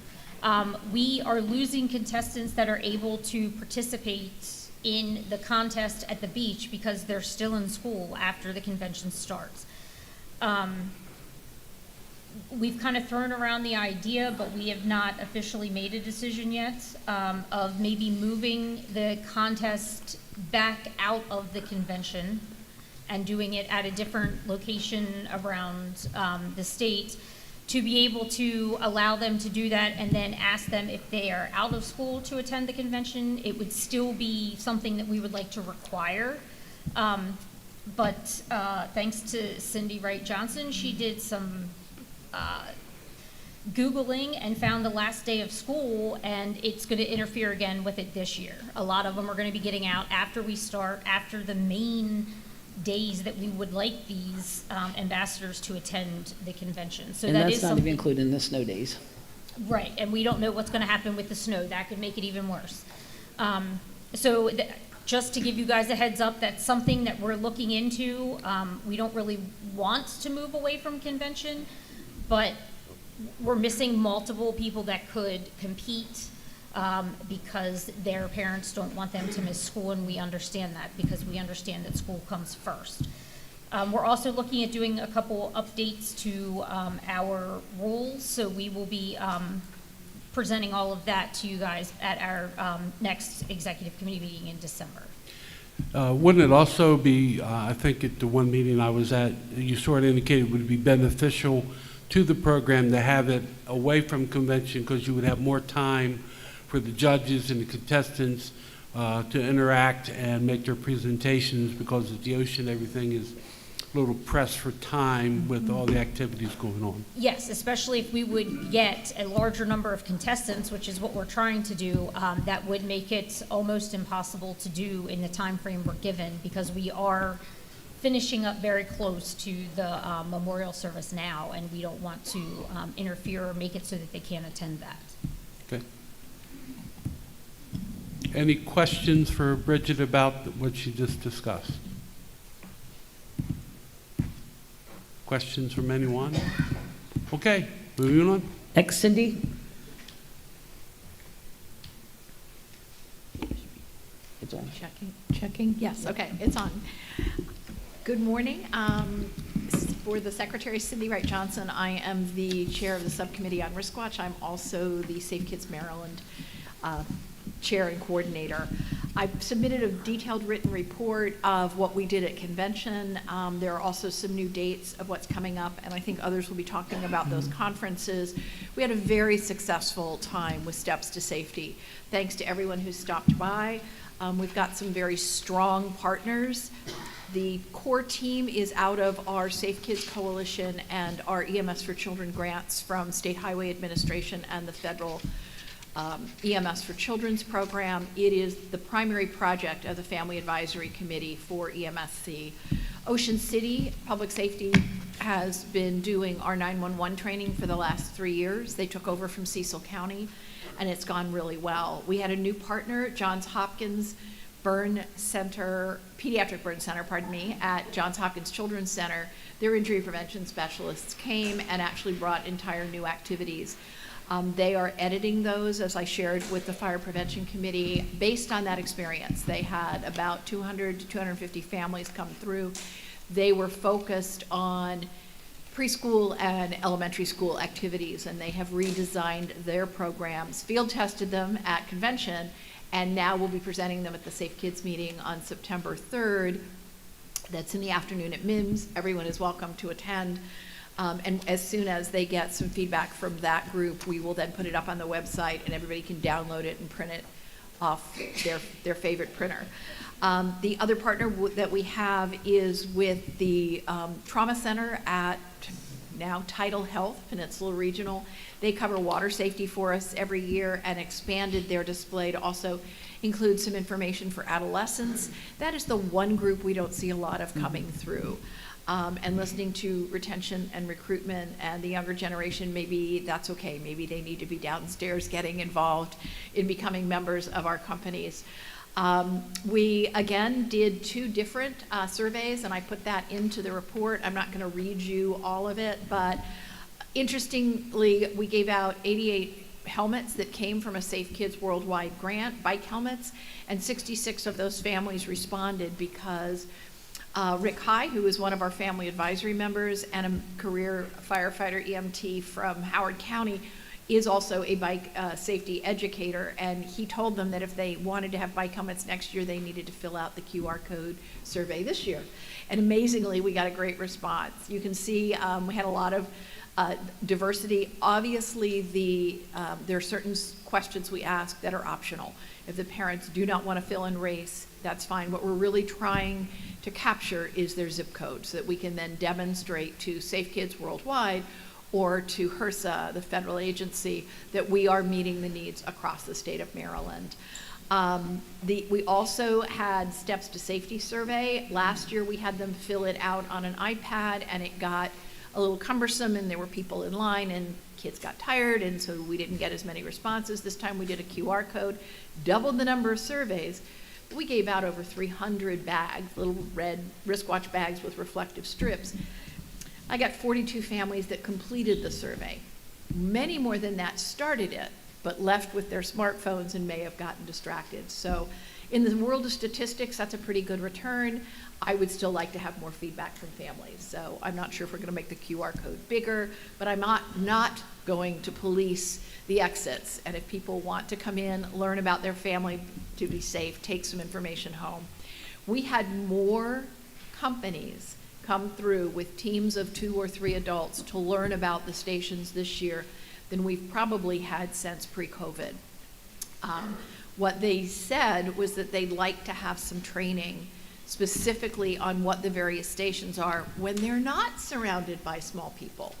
So we're going to put a proposal together to try to get in very early on Sunday, put things together, and then offer training for people who are not in committee meetings or not attending training on Sunday afternoon. I will cut that short so that people can definitely get to the other events that they want, but I think it would be helpful to teach folks what's going on.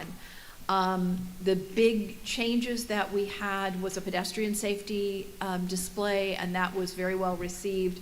I gave you the ranking of what people said was favorite. Obviously, bike helmets with free bike helmets was the most popular. We have, as I say, we have some upcoming committee conferences that we'll be presenting at, and then the Safe Kids Worldwide biannual conference that's held every 2 years will be in October at the Gaylord in Prince George's County. We have at least 10 people from across the state attending that, and based on that, we will then have a December conference call to see what do we want to do new and different at the 2026 convention. I'm happy to answer questions. The map, this is the first time I've made a zip code map, and I need to choose new colors because it wasn't bright enough. Our data person taught me how to do it and then went home.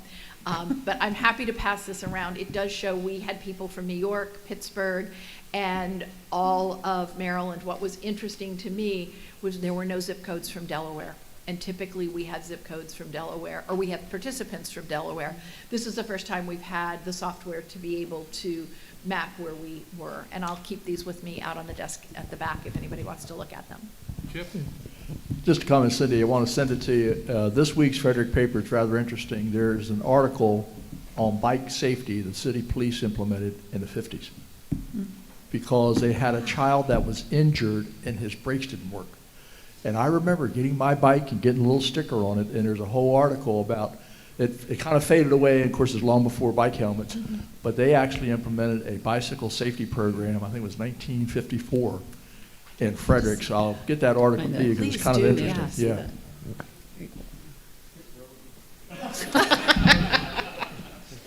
Next. Finally, an article that's before Kim, do you want to talk about Mid-Atlantic?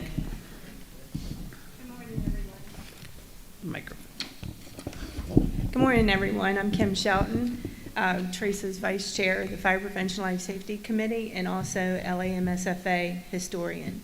Not so hard to say if you say it all the time.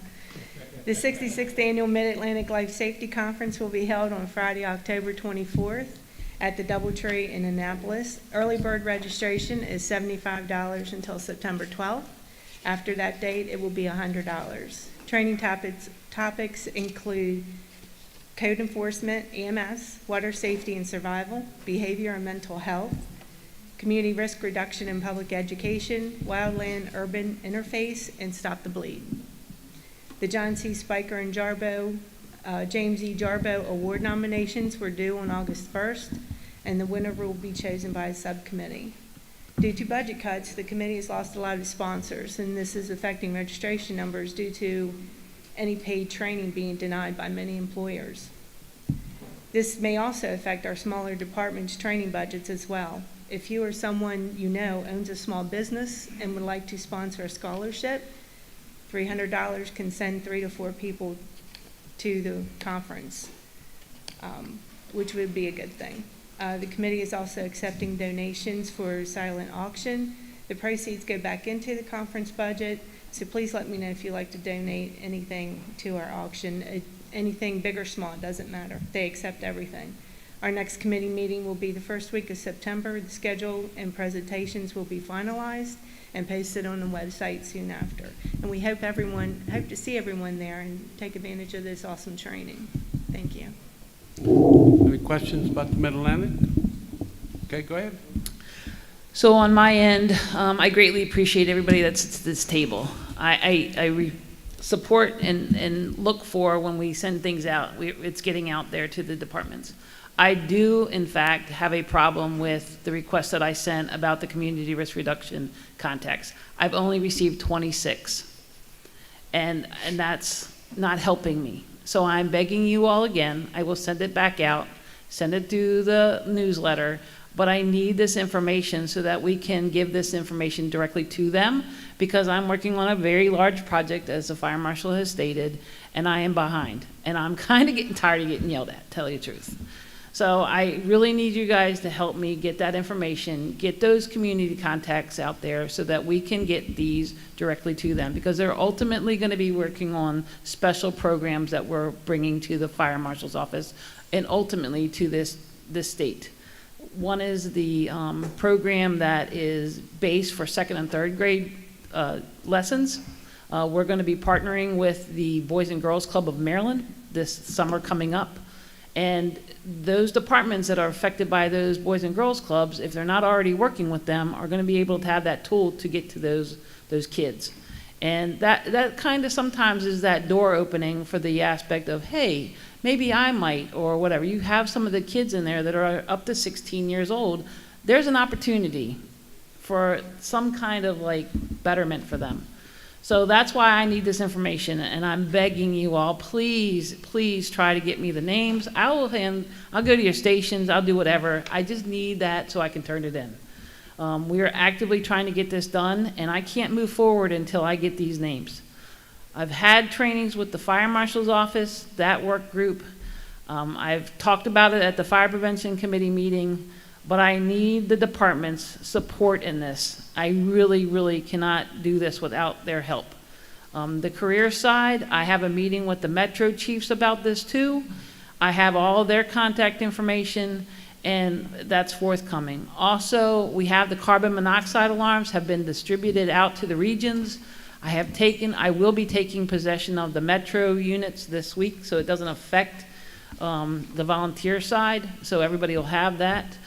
We do know that there was Prince George's had 3 as it came out, and then I was just told to confirm 2 of them passed away from carbon monoxide poisoning. And then the Ashore Hotel in Ocean City had several people there that got sick. I don't know any more if they've any lasting relations, I don't know, but it's very concerning that, and I don't know if the alarms went off to tell them at the Ashore, but the house in Prince George's County was built in 2001, so they didn't have the alarm. built in, and not until 2009 for the state of Maryland, but Prince George's County had it in 2007. So we're slowly trying to get through these things, but that's a big issue, that we have these carbon monoxide alarms that speak in English and Spanish. I do know that the Fire Marshal's Office has gone through the H-2A grant program, which is the second language migrant worker farm camps. They've got those inspected and or being inspected through the time. One fire marshal on the lower shores, he had to inspect 56 units for that one location. So that's a lot, so that we know now that they'll have the carbon monoxide alarms there for them. That's part of their process. I met with the Red Cross yesterday in a very lengthy meeting with them, because for the last couple of months, I've been asking the national people, hey, you're saying that Maryland's doing this, why aren't we seeing it? Or why are you only doing it to this location or this location? So the coordinator for the state only handles up to Washington County. Allegheny Garrett goes to the Appalachian community, I guess their quarter. So she has the rest of the state, I guess, because of the way it's all broken out. So, but we're going to bring everybody together. We'll have a conference call. I'm sure that you guys are a part of that, so you hear what's going on. They do not give out CO alarms, so our partnership would be going to support that level. And then working with them will open many more doors, because I've told her in the past how we've not been able to say, I got one location doing a great job, but then I got other people crying for these things or asking for these things, but yet your own people at the Red Cross are shutting the doors on these people. I know that you all got a federal grant, and you all are mandated by law to get this stuff done, but you're not coming to the departments that are supposed to help you. So she's very eager to do this. I think that's a great thing that happened yesterday. In a sad event that it brought us together, that's a hardship, but taking that and moving forward, I think, is a great issue. Jason was at a wedding yesterday, so I really didn't tell him what's going on.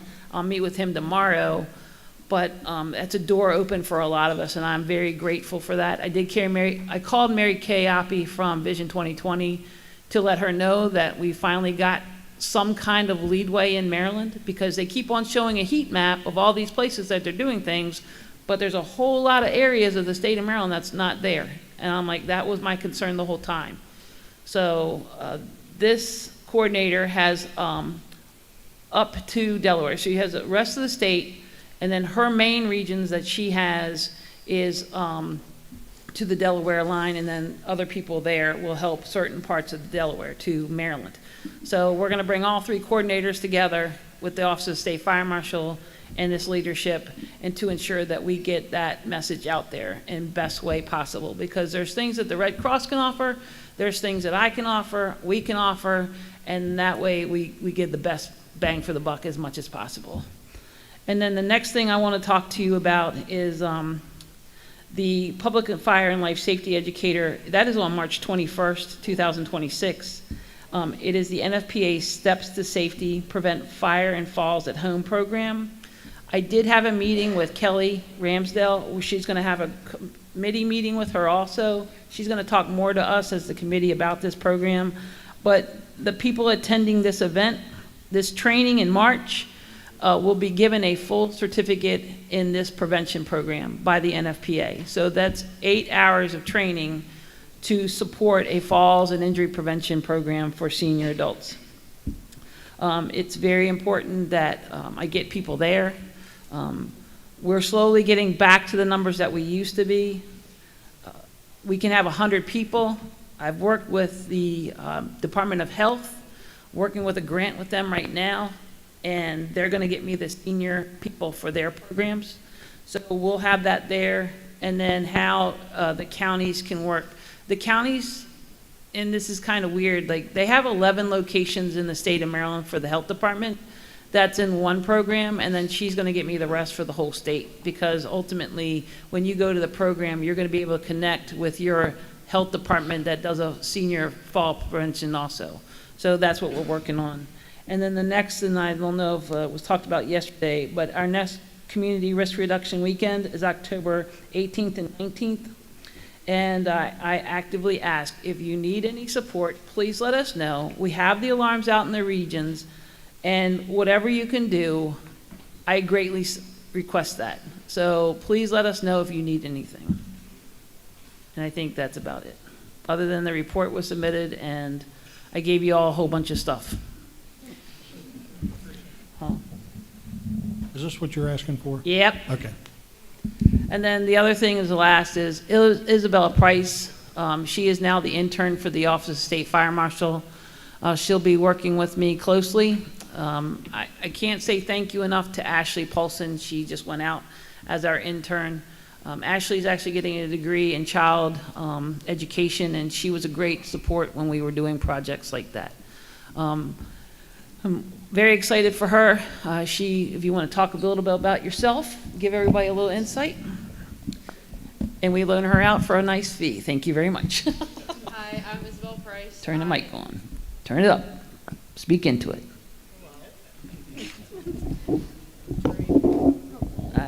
Okay, that's better. I'm Isabel Price. I am currently a firefighter for Falstaff Volunteer Fire and Ambulance Company in Harford County. I just finished my EMT class through the accelerated summer program, so I have to retake my national to get my card, but otherwise I've passed everything else.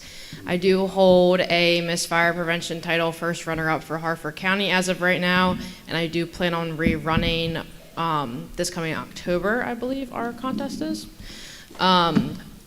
I've been within the fire department for coming up on 3 years. I go to Liberty University online for emergency management, and I'm hoping to continue throughout my internship and then have an actual job with the fire marshal's office once I get my degree. Thank you. Teresa, you're going to talk about cancer support, health and wellness, and sprinklers. Okay, as you all know, I'll talk about the sprinklers first. With the invention of the new fire laws, the sprinklers is being addressed. I do know that the report was finalized. It's 362 pages of lovely reading that will affect how we can move forward. I think it's concerning because listening to Chief Phillips sometimes with his phone calls, and then Jason on his side, that's a big thing. So that's an aspect. I do know that the trailers have been redesigned. There's a list of where they're located. They're going out. The next one that they have is this Saturday in Western Maryland. And it will be going, Hawkins is dropping it off on Friday, and I will be speaking for the trailer on Saturday to ensure that it's done properly. We just wanted to address the trailers. So we, at the office, we track who applies for usage of the trailer. They do have to sign an agreement. They have, FAQs. They have videos that they need to watch. We just wanted to make sure, because Hawkins and Tim Thomas are the ones that trailer the trailers everywhere where they need to be. The sprinkler committee, if we can ask for additional assistance for, because some departments, they want the trailer, but they don't necessarily have somebody that can do the presentation. And we had one for sure last year at Level, they requested the trailer. We dropped it off, but they weren't able to use it because they didn't know how to use it, they didn't know how to speak. Even though we gave them the talking points and the videos, they just weren't comfortable running the side-by-side. So the only thing that we're asking is if the members of the Sprinkler Initiative Committee can work with us to schedule that people will be there, if needed, to do the presentations for the trailer. Because we want to make sure that they can use them, but we also don't have the staff to do that, so. Yep, and I do know that this trailer that's going to be burned on Saturday is going to stay with all the contents because they have to take it to the National Mall for, huh? Oh, it has, okay. All right, well, they didn't tell me that part. All right, well, then we'll clean it out. It'll be lighter going home. But we're working on the other aspects for that also. For the cancer support, I met with the National Cancer Team, and they are members of College Park, and we're going to be working together. I gotta get with the committee so that we can get a formal meeting together. I just got the list to ensure that I'm not missing anybody, and then some people have asked to support it. So we will have more information at a later date. What other, I don't know what else. I Health don't and know. wellness? Health and wellness. I do know that Dave took that part over, Okay. so I'm there to help him. So, All right. Any questions from anyone in the committee? Any questions? Oh, here comes past President Smothers. oh, here we go. I just have one question. I know Talking to the mic, no one can hear you. I am. I'm working on it. Have we reached out to our realtors associations in reference to smoke alarms and the carbon monoxide? You know, anytime they sell a house or resale for those entities, to make sure that those are in place before people buy, you know, or they update their batteries and that kind of stuff. So that might be another avenue to take a look at. So it was addressed a while ago, and maybe that's a good thing just to reinvent the wheel again, because it was done a while when the laws did change. But I'm finding that sometimes these realtors at the closing, they're not showing the documents, because I've talked to people.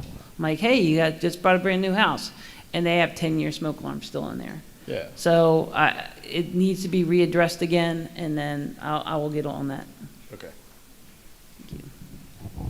Anything else? Yes, Skip. Mr. Chairman, Skip. please. Go ahead. You said I could talk. Absolutely, all day if you want. You wreck one car, you get to talk a lot. Teresa, I got some remarks for you, for the ambassadors, or for anybody connected with the ambassadors. Last June, I received a nice honor from you all. Speaking to the mic, sir, no one can hear you. I've spent 60 years in the fire service, and I've picked up a couple of awards and stuff for just being there for that long. But last June, I was called back on the stage after I swore in these lovely ladies and presented with what I think is one of the neatest and greatest awards I've received. Yeah. I got my own sash. I got my own sash, and previous years, Ashley had given me my own tiara. Well, and you know, that's one of the coolest things that I've received in 60 years in the fire service. I get a little emotional about it because it was an emotional time. Yeah. And that's what people don't understand about our organization and the stuff you do. A lot of it, yeah, saves lives and that, but a lot of it is just to show friendship and appreciation. Ashley and I had discussed when she was one of the fire queens, we had discussed that maybe the officers of the men's side ought to wear tiaras, the two vice presidents and the president. And so she gave me one of her extra tiaras for me, and on occasion I've worn it at meetings. And I'm going to do it today and get some pictures taken with the two. I still call you all fire queens, and I know we're not supposed to do that You're fine, it's okay. anymore. But that was, and I thank you for that honor. That was a great honor. Thank you. Thank you. Thank you. Okay, anyone else? Thank you very much. Just a reminder, no, you all can go. Just a reminder, past President Worthington, she has a raffle going on back there for Betsy Marshall. Please see her today, make a donation. Also, the fire company has provided box lunches. Whenever we finish and you're walking out the door, make sure you grab a lunch so you have energy to drive home. At this time, I'd like to call up Dennis Beard from the Maryland Memorial for his report.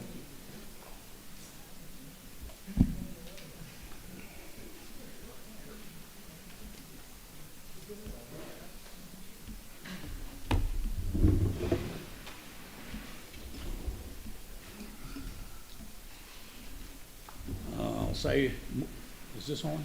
Yes, sir, it's on. Okay. Morning, everyone. Hopefully, I realized yesterday that my report that was submitted may not have been received, but it should be in your hands by now. On Sunday, June 1st, at our annual memorial program in Annapolis, we honored 5 line of duty heroes. Again, we appreciate MSFA for honoring these folks with the presentation of the Maryland State flag, a red rose, and a citation to the families. I want to personally thank the MSFA Annual Conference and Convention Committee Chair Ron Sarnecki and his entire committee for their total support to us during the past year's event in Ocean City. Our annual Firefighters Night at Fishtails was a total success, both financially and in attendance. Our store sales were fantastic, being able to sell out of our challenge coins this year at the convention center. But for some reason, t-shirt sales were not as good as always. In my car, if anybody's interested at a bargain, I'm selling t-shirts for $20. I have some large, extra large, and I have one 4X left. Our next fundraiser is coming up is our annual gala to be held this year, Saturday, September 27th at the Doubletree Hotel in Annapolis from 6 to 10. For tickets, sponsorships, or further info, mdmemorialgala@gmail.com. Looking forward to seeing everybody there. Work on Phase 3 continues, and I received a notice from the general contractor this past Thursday, August 21st, that the electrical contractor should be on site tomorrow morning to complete the state grant end of the project. We got some minor expenditures will be done before winter arrives. Again, I got to thank you guys for supporting us with that $200,000. This is an example. I had an invoice approved May the 21st for $81,000. When my secretary went to the P.O. box, and she goes there every Sunday, when she went there last Sunday, guess what was in our P.O. box? That check. And so by having those monies that you all have afforded us, I was able to pay my contractor within 30 days. And so it's frustrating why it takes the state so long to pay these invoices. I'm involved with another project back home, and they're running into the same situation. So it looks like we're going to be in good shape. If the contractor is going to get in there tomorrow morning, get those 6 new light posts put up, the major part of the project will be done. And I'm hoping by December the 31st that all monies that's due us will be forthcoming. Our next meeting will be at, it's coming up September 3rd at 7 p.m. It was initially scheduled to be at the West Annapolis station, but I took a tumble a couple weeks ago. Never thought it would happen. To those of you who live in Western Maryland, I guess I make a trip up there, decided to spend a week. But as I was trying to get to the boat dock, day 2 of my vacation, I took a pretty good tumble. I'm sitting here with a torn right rotator cuff. It hasn't been easy. I'm scheduled for surgery on Wednesday, September the 10th. I'm going to be out of commission for a while. So, again, I just want to appreciate everything you guys have done. One thing that you can do, and again, our organization, I'm sitting here, I know I'm preaching to the choir. Our organization needs help. Our organization needs some warm, new faces. And I hate to rob Peter to pay Paul, okay? But some of you got to have some people that could be a big help to the foundation. I did lose my vice president. I was hoping that come November that I was going to be able to say I'm stepping down so that the vice president could take over. but Brother Hardesty, because of health and other commitments, he had to give up. I'm pretty sure I came away from Ocean City. I think I have a line of duty family member that's going to step in, take the vice president's chair, but that needs to follow. So, again, thank you all very, very much. I truly, truly appreciate your support. And are there any questions out of anyone that I may answer? WD-40 will work well. It's worked for Charlie, for me, and for Roger. And it's working for Bill Powell. I'll get you a chance. Okay, any other questions, comments? Thank you very much. Is there any other committees that wish to speak today that I may have overlooked or forgotten about? Okay, we have some action items to work on. Mr. Secretary? You wrote down the action items, right? So we have approval of the minutes that was presented yesterday. Motion by Roger, second by Randy. Doing all of them at once? Are there any questions, concerns? All in favor? Aye. All opposed? Any extensions? Exceptions, whatever it is. Okay. I wanted to talk about the dress code for the executive committee meetings. Charlie and I have had conversations. At one time, we had discussion at one of our executive committee meetings where a coat and tie would be worn both days by the executive committee members. Some people think that was voted on and approved. According to the Secretary's office, that was not voted on and approved. So Charlie and I, again, we've had some discussions. We were wondering what the committee members felt, but also the idea, we would like to float the idea that on Saturday, on Saturday when the biggest attendants are here and the state partners are here and guests and things like that reporting out, that the executive committee members would wear a coat and tie, and then on Sunday they would be allowed to come with a collared shirt and some type of like khaki or casual pants, because a lot of you folks will get in your car and have to drive home, or they'll go to the restroom and change their clothes before they get in to take that long trip home. So I'm not putting out as a motion. Again, I'm just out there giving some feedback about that. So I'll start with that end of the room, and we'll go with past President Cox. Thank you. If you recall,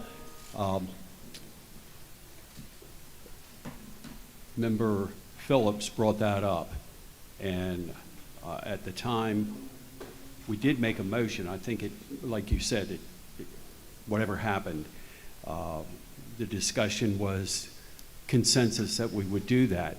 I personally like your proposal that when the partners are here, we wear coat and tie. On Sunday, we business casual. Member Dayton? Yep. I'm not going to repeat what I agree. I think that's appropriate. Okay. Chip? I agree with that. Roger? Skip?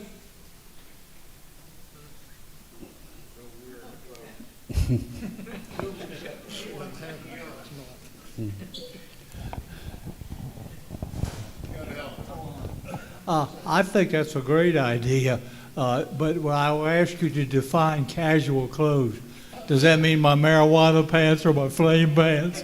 Whatever you're comfortable wearing, as long as you're covered. Okay, all right.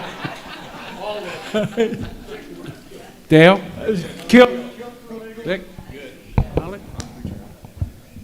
Buddy? Okay. Ron? Okay. So then I'll take a motion from a member, Tim Dayton, second by Mr. Block, that the executive committee on Sundays will wear a coat and tie, and, I'm sorry, Saturday, a coat and tie, and your black-eyed Susan pin. During the meetings, and on Sunday, we will come dressed with some type of collared shirt or business casual attire for that day. Any questions from the audience? Okay, Mr. President, go ahead. Thank you, Mr. Chairman. Thank you, Mr. Chairman. Yeah, we've had a lot of conversations, a lot of discussions regarding this, and we've talked to many different people. That better? Okay. We've had a lot of conversations. Anyway, the one big one caveat here is we've got to remember that there may be certain situations, for instance, as when we did the 125th service, meetings and so on down in St. Mary's. We had a casual Saturday because we had the picnic and so on with that. So I would ask that at least you, in this motion, either have it in there or put an amendment to it that there would be some flexibility depending upon the events held at that time. So wouldn't be etched in stone. Thank you. Okay, would the maker and the second agree to the discretion of the executive committee chair as far as changes to the dress code? I'm good with that. Thank you, Mr. President. Thank you, gentlemen. Any other questions or comments? Anyone out in the audience would like to weigh in on it? All right. All in favor say aye. Aye. All opposed? Thank you very much. At this time, is there any old business that needs to be brought forward? I'm not aware of anything. Old business? I'm looking back there. Mitch, you have something? New. Okay. All right. Now we have new. Go ahead.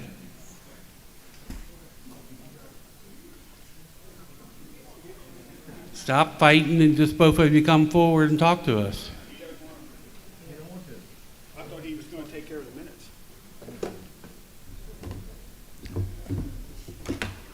Mr. Chairman, while he's getting settled, I'll Yes, make sir. a motion that we approve the 3 minutes that the secretary. I'm sorry, I thought we took care of that. No, you said that would be an action item today. So.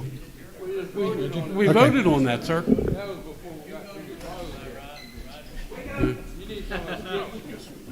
Tim, don't sit so close to Skip. All right. Are you coming up or not, Mr. Cox? You coming up? Okay. Go ahead, sir. Okay, during my report yesterday, I reported that the companies and the associate memberships that did not renew membership because they did not pay their dues. So we were going to make a recommendation that Luke and Georges Creek EMS as member companies and associate member Citizens Volunteer Fire Company, which is Fallen Grove, PA, be dropped from the rolls. I'll go there first. So that's our recommendation. Okay. Take a motion from Tim Dayton, second by Steve Cox. Question on the motion? Question on the motion? All in favor say aye. Aye. All opposed? Secretary's office will make notification to those departments. Thank you. Next, sir. Okay, in addition, Boulevard Heights, I'm waiting on their checks. I do not want to do anything. We are working with them. And Teresa, International Association of Arson Investigators, I sent them 4 invoices, no response. Do we want to check with your boss and see what he wants to do or check into it since we have an avenue to check? Okay, so Teresa's going to check on her end on that, and I'd like to delay that one and Boulevard Heights until our next meeting, and I can give you a report. Very good, sir. All right, thanks. Any other new business? Yes, Mr. Chairman. Go ahead, sir.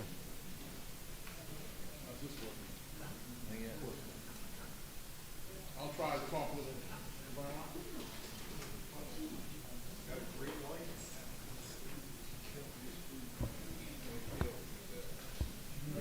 not working. There we go. At yesterday's meeting, I got to thinking when I left, there was some discussion about the regional directors for MIFRE. And I believe the conversation was the qualifications for that position. And hearing that it was such at a high level of education, it does make sense. But we as an organization need to support the volunteers.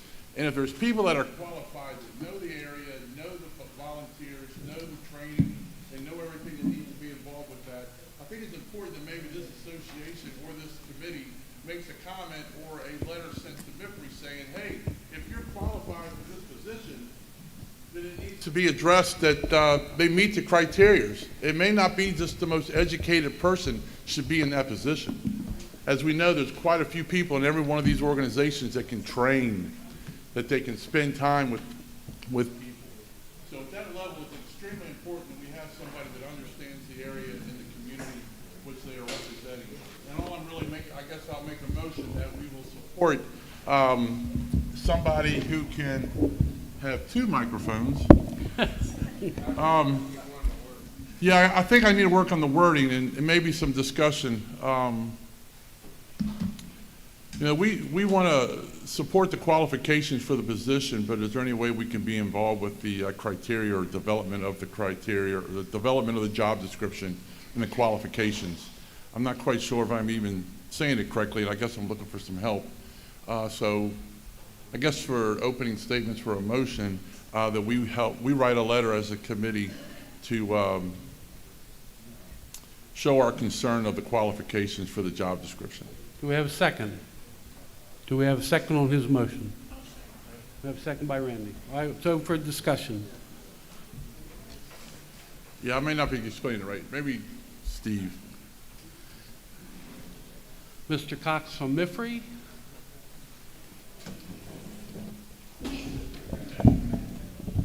And that's exactly why I came over here, to separate that I am speaking as MIFRE. I think it's a good idea. The deputy director mentioned yesterday about the change. Unfortunately, he had been out. His wife had an incident and he was not working. I can tell you that the Cox brothers, the older one, Stephen, and the younger one, Michael, did submit that the qualifications to the university for that position would be some college and experience. And we haven't gotten the official back, but the indication was the regional coordinators for Southern Maryland that we're about to open, and the regional coordinator for Northeast that is going to be open, that will now be the qualifications. Along with that, the next issue is the PAS in those offices, which is basically the office secretary. That same requirement is there for a degree, and we're working on that. It's up to you how you want to vote on this. My suggestion is, in the past, the president has always met with the director and the president of the university. And it was really neat when I was the president and worked there, and Steve Edwards and I went to meet with Dr. Kerwin. But that's one of the meetings that our president should probably have. That may be a way to take that up. That's entirely up to the executive committee. So for me, from educating where I'm sitting, you presented it as you got to have this level of training and education for the position. And that's your recommendation to the powers to make that decision? Yes. Okay. And what part of the problem is, even though we're state employees, within the university system, for a certain salary, the university has that you have to have certain requirements. And that's what's happening. We could turn around, the director could turn around tomorrow and make it that you don't have to have a degree or no college because of life experience. But according to the salary, that may drop it down to like $25,000 a year. Where getting it up so that we can get people interested and want the position had to fall into that. Now we're just trying to address those other issues. So the salary basically drives that Absolutely. qualification. With the university. Right. Is there any language that says it with experience as equivalency? None other than what we submitted. And the example I gave, when I was hired, it said the same thing. And I was a class short on my bachelor's. And John Hoagland went to bat, and he went to the president at that time and said, I got a guy that I'd like to hire. He's one class short. And they permitted him to hire me and gave me a certain amount of time to get that class. And that was presented to Dr. Pines. And you're shaking your head. Yeah. That's what Dr. Pines did. He was shaking his head. That's entirely up to the executive committee. We certainly appreciate it, and whatever you decide, we'll go with. Well, I guess the question for you, representing MIFRE, would you support a letter from this committee about the job description, or would you believe that the best thing is for the president to attend this meeting and show his concern? I think both. Okay. So, okay. Thank you, Steve. So, do you want to amend the motion to a letter plus the president attending the meeting? Well, I would take his suggestion of both. So yes, I will amend it that the president would be able to attend. Okay. And then, based on the recommendation, would it be safe to say that in the letter we write that we're supporting the recommendation that's being put forward by MIFRE for the change? Is that good, bad, or indifferent? How about if we work with the secretary and the president on the wording? And I'd like to get with Mike. I'm not sure if he would want it or request that it say support Director Cox's initiative, or how it would be if the maker of the motion might make the amendment that a letter be written and work out the details with the president and the secretary. That's fine. And the second is good with that? Randy? Randy. Okay. Any other discussion? Any other comments from anyone?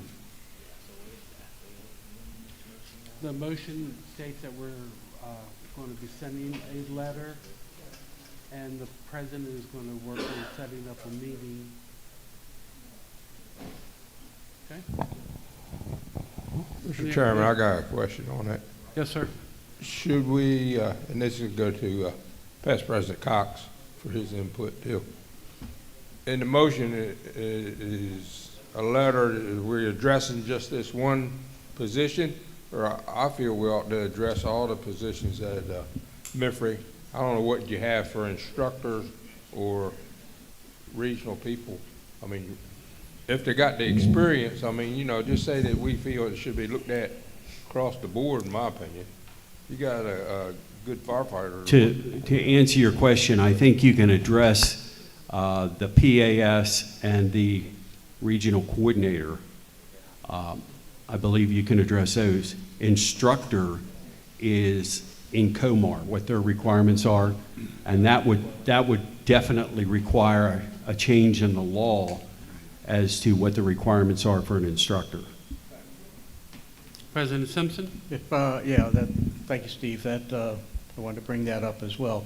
We are currently working on the problems with getting the instructor trainers out there. And as was reported yesterday, MIFRE currently has 16 instructor trainers across the state to do the level 2 class for the instructor. And one of the issues is that probably at least 5 of them are no longer capable of teaching instructors and or candidates to be an instructor. So that is another issue that I know the Director Cox is working on with Maryland Fire Rescue Education Training Committee. That's an issue that we have had our personnel working on, trying to deal with that and trying to bring it back to where the experience can substitute for the degree work, and that's one of the issues. So that is all in progress, and Steve, I think that we would probably continue to, we would just mold this right into it, and we'll definitely have some conversations with Director Cox to make sure that we're in line with what the Maryland Fire Rescue Institute needs to be in order to talk to the not only just the Higher Education Committee, but the University of Maryland, I guess, personnel office. So with your motion, I agree with it. I think it would work, but there will have to be some flexibility in there. I just pass that along. It can't be just a, you know, we're going to write one letter and hopefully that'll be it. We'll have to have some talks. Thank you. Thank you. Any other comments? Yeah, just clarification, Past President Cox. So did I hear MIFRE saying college and or some level of experience or no degree? I wasn't, because we talked degree and then there's college, right? So to me, college just means I have some college credits, not a degree. What we proposed was college, some college and experience. And that's gonna have to be worked out, and I think the director with HR and President Pines can work that out. Like I say, when we made that proposal, and I think Deputy Director Marlette said it very well yesterday, that with the opening in Southern Maryland, I went to a instructor that just retired from Baltimore County and asked him to go down there and fill in. And he fits the bill 100%. He's like 2 classes shy of his bachelor's degree. But he's got a wealth of experience. And I think representatives from Southern Maryland will say it's been like a miracle whirlwind of change. That's the kind of people we need. Okay. Any other questions, comments, concerns? All in favor of the motion say aye. Aye. Any opposed? Thank you very much. At this time, we'll go around the table. We'll start with Past President Cox on Hartford Cecil. You want me to wear out this mic. First of all, I'd like to thank Pleasant Valley for their hospitality. This has been great. This is a lovely hall, nice setting, very, very enjoyable. Earlier, the comment was made on attendance and that we need to get more people here. I took a count yesterday, and looking at the officers, looking at us up front, the officers to my right, and the executive director, we had 28 people here, and in the audience we had 19. Today at one point we had 29 and 19. So we definitely need to work on that. The next Hartford Cecil meeting is September 12th at Delta, and it will be nominations for officers, and then the officers will be voted on and take place in November.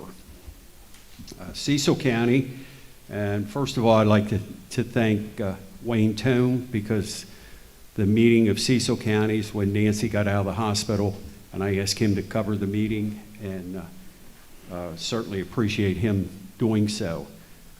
Cecil County has changed their name to Firefighters Association, and they've also codified the low SAP spousal death benefit from $1,000 to $5,000. So they've made some strides in that effort. Harford County meeting is this Thursday, the 28th, in Joppa. One of the topics that Harford County is addressing is company no-shows and how it affects other companies and dual dispatch and things like that. So we've got a little bit of challenges there. Lastly, Nancy asked me to thank everybody for the cards. The speedy recovery, get well, and her getting out of the hospital, and also the sympathy cards for the passing of her sister last Saturday. Thank you. Jim? Greetings from Allegheny and Garrett, and on behalf of President Wolford. Allegheny and Garrett both are just plugging along. The communities that were affected by the flooding are bouncing back. As was reported by MDEM yesterday, they've actually sent a request to the president to appeal his denial of relief for Allegheny and Garrett. It has affected infrastructure in both counties. So without those fundings, I'm not sure that some stuff is going to get done right away. So hopefully that'll work out. And again, like I said yesterday, MDEM has been unbelievable. The secretary has been to Westernport, I know, numerous times. So I can't thank Secretary Strickland enough for that. Pleasant Valley, you have a beautiful place. Thank you very much for the hospitality this weekend. Friday night was great. The weekend has been great. Safe travels home. Thank you. Chip? Okay, good morning, everyone. And again, thank Pleasant Valley for the hospitality. I jokingly said they definitely get the trophy for the best appearing bathroom. It's like walking into a Hilton, Mike. I tell you guys, great job. On behalf of President Charay, he is the new president of the Frederick County Volunteer Fire Rescue Association. Please make a note, our meeting has been changed. The date will be September the 11th due to the Frederick Fair. We have coverage at the Frederick Fair, and a fire prevention tent at the Frederick Fair, and a recruitment tent at the Frederick Fair. So we have a lot of moving parts at the fair that we're involved in. The meeting will be September the 11th at the Jefferson Ruritan Club, which is the building attached to the Jefferson Volunteer Fire Company. So if you see Ruritan and get worried about where it is, it was an insurance nightmare when they built it, but half the building is owned by the fire company, half the building is owned by the Ruritan. So that's where that'll be located. Countywide, I guess the biggest event going on now is we are coming up with operational certification lists, both for operational members and for chief officers. A few little bumps in the road, but overall I think it'll be very beneficial to our county. For example, a battalion chief and a volunteer chief is at the exact same level. Other counties, there's some discrepancies, but however, we do meet the basic qualifications of the battalion chief. So it's still a work in progress, still a few bumps in the road, but overall I think it's going well, and I appreciate all the help both from the volunteer and the county side to make it happen. One thing I did want to mention, a really sad affair that happened a few weeks ago. Probationary firefighter John Arisman graduated in our recruit class. His parents came down from Pittsburgh. The class was after the ceremony of just a wonderful occasion for the young man. His parents went to visit relatives in Delaware, and late that evening were involved in a very serious accident just outside of Sudlersville. His stepmother was killed. His father very, very seriously injured, is recovering slowly. I just talked to the representative of the family Friday, and it does appear he is going to survive, but it's a very, very tragic situation.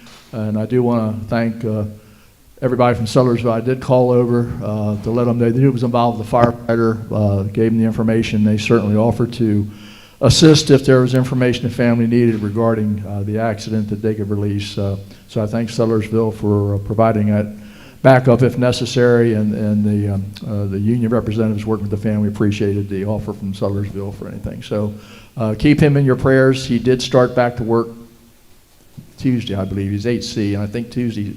So he did start back to work this past week for essentially his first day on the job. So difficult time for him, and just keep him in your prayers. Thank you. Roger? Thank you, Mr. Chairman. I'd just like to thank Pleasant Valley as well for the hospitality. It is a great station. We've had great hospitality, met a few friends, so thank you. As far as Worcester, Somerset, Wycomico, September 10th is a Somerset meeting at Princess Anne, starts at 7:30. Worcester County meeting is at Shao, starts at 7 o'clock. That's their elections and installation. And then Wycomico meeting is on September 16th at Hebron at 7:30. Thank you. Wish everybody safe travels home. Skip? I too would like to add my thanks to Pleasant Valley for allowing us to use this fantastic facility, and also for the fantastic food. It was really great. That roast beef last night was, as my grandmother used to say, was fitting. Yeah. And also, it's a pleasure to be back here right where I started 45 years ago when Bob Dempsey put me on the executive committee and gave me my tag. It's been a pleasure.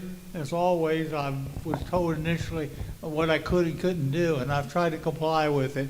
A question about that, will kilt count as either formal or casual, either one?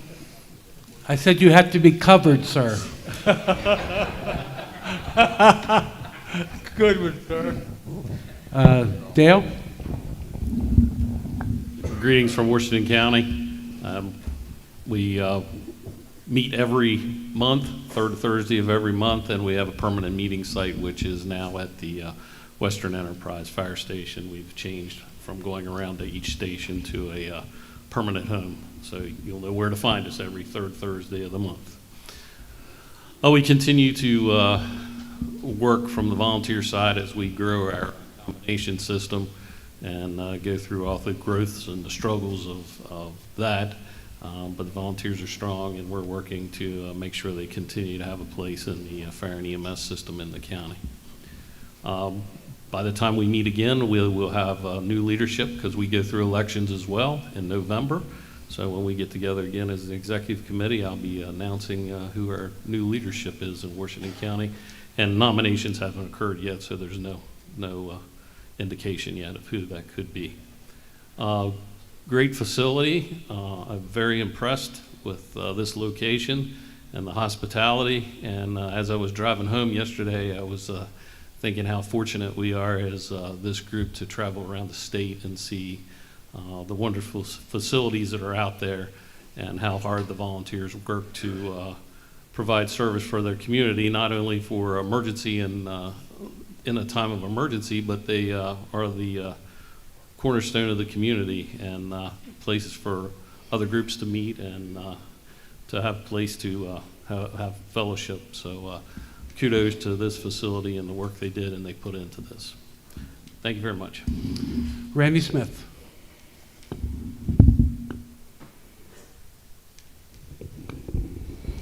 Good day. I too want to thank Pleasant Valley for their great hospitality. Got a chance to see this wonderful facility, this location hidden in the hills. So it's been a great weekend. Want to ask that you keep families in Waldorf that suffered that tragic loss. Keep them in your prayers. Also Dan Stevens as he works through his health challenges and stuff. And from Calvary Children, St. Mary's County, we say thank you. As Dale says, serving on this committee gives us a chance to travel around and see offerings that everyone else have. Some of them that you couldn't imagine, and the creativity to get the results that they have. Thank you. Ron Block. Well, I too want to echo what's been said several times already about Pleasant Valley's wonderful facility and their gracious hospitality and hosting our meeting this this weekend. It's been great. Greetings from President Mike Sohn and other officers of the Anne Arundel County Volunteer Firefighters Association. I do want to mention that our fire chief, Tricia Wolford, is now the president of the IAFC. Congratulations to her.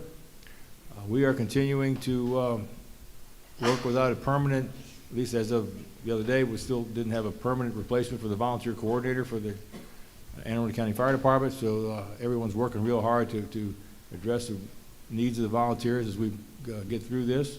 I know we will, and I appreciate all the effort that everyone at the county level is putting forward to help coordinate and process the volunteer activities. Our joint memorial service, this is our convention week coming up in 2 weeks. We're not having a convention, but we still are having the joint memorial service on Wednesday, September 3rd, 7 p.m. at the Eastport United Methodist Church. Reception to follow at the Eastport Volunteer Fire Department, directly across the street from the church. All are invited. And our convention meeting, and I'll use air quotes for that, is going to be Friday, September the 5th at Odenton Volunteer Fire Company, starting around 6 p.m. Thank you. Buddy Sutton. Good morning, and as well, can't say enough about Pleasant Valley. We have our muster. CAFA has their muster here every year. It's quite an event. The apparatus that comes out throughout the state of Maryland, I think the last time we had on a rainy morning, 70-some trucks came to this place, so thank you. To the president, thank you for your leadership. To the chairman, thank you as well. And to all the committee members and to this association. And Lynn and Kate, thank you. We don't see you much except here, but we do talk to you on the phone, and we thank you for everything that you do. To the Ladies Auxiliary, continue, and I will call them ladies. Thank you. She is from Montgomery County, Joan, and thank you for all your work that you're doing in representing our county, so thank you very much. We have hired a recruiter. It took some time, but we got through all the documents and everything that needed to be done.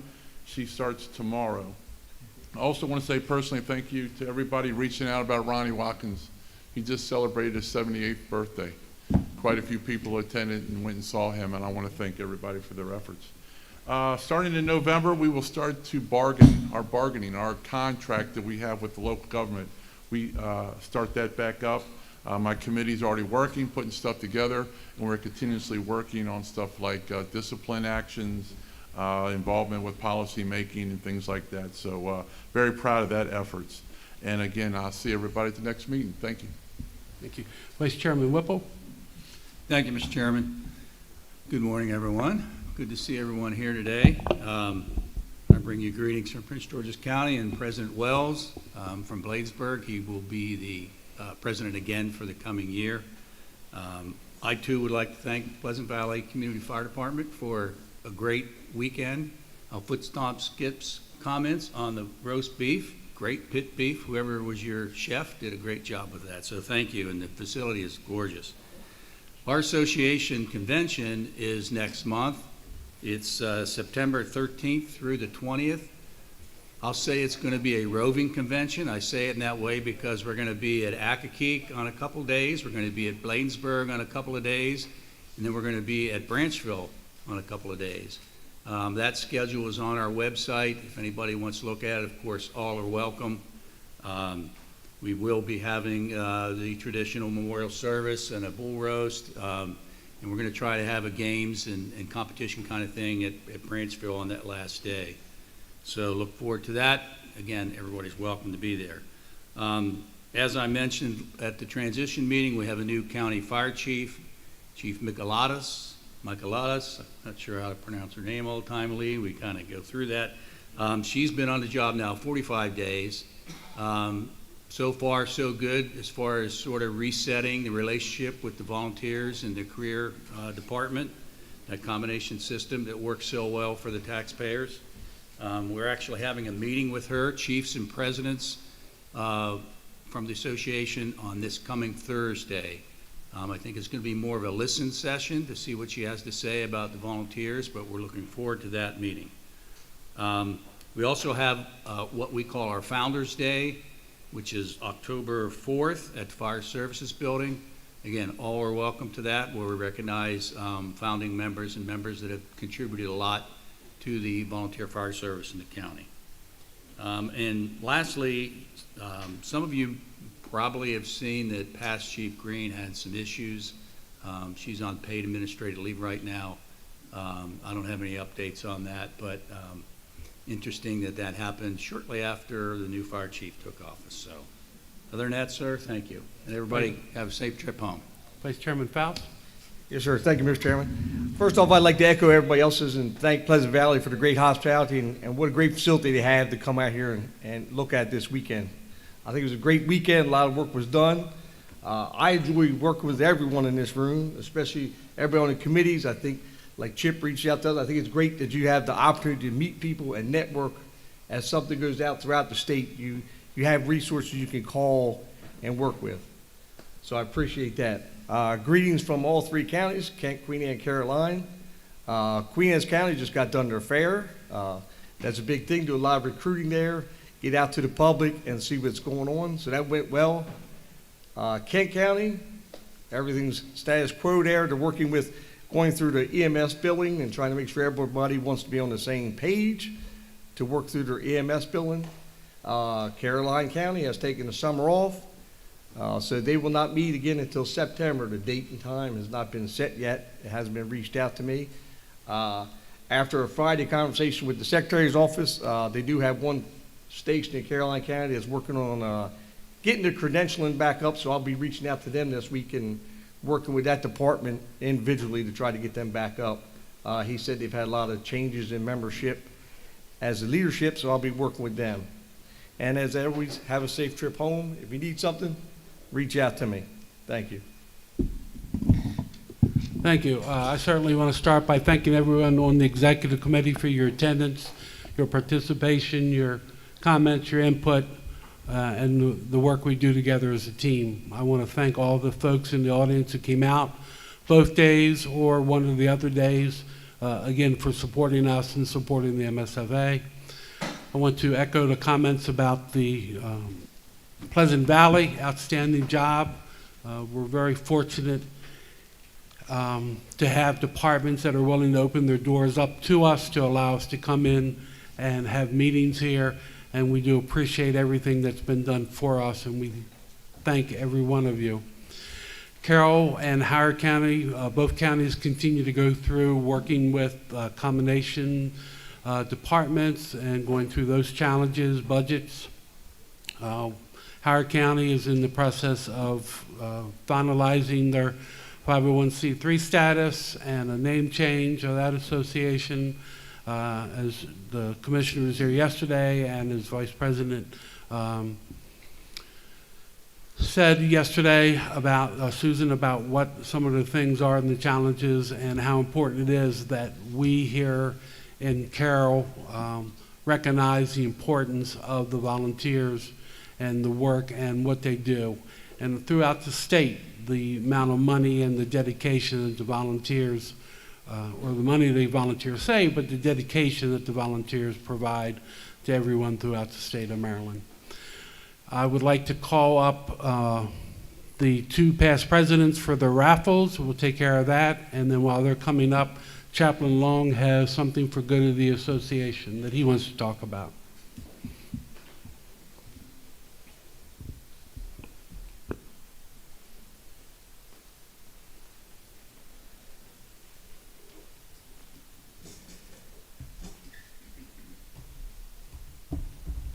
He won't bite ladies. You can join him at the table. He can draw your tickets.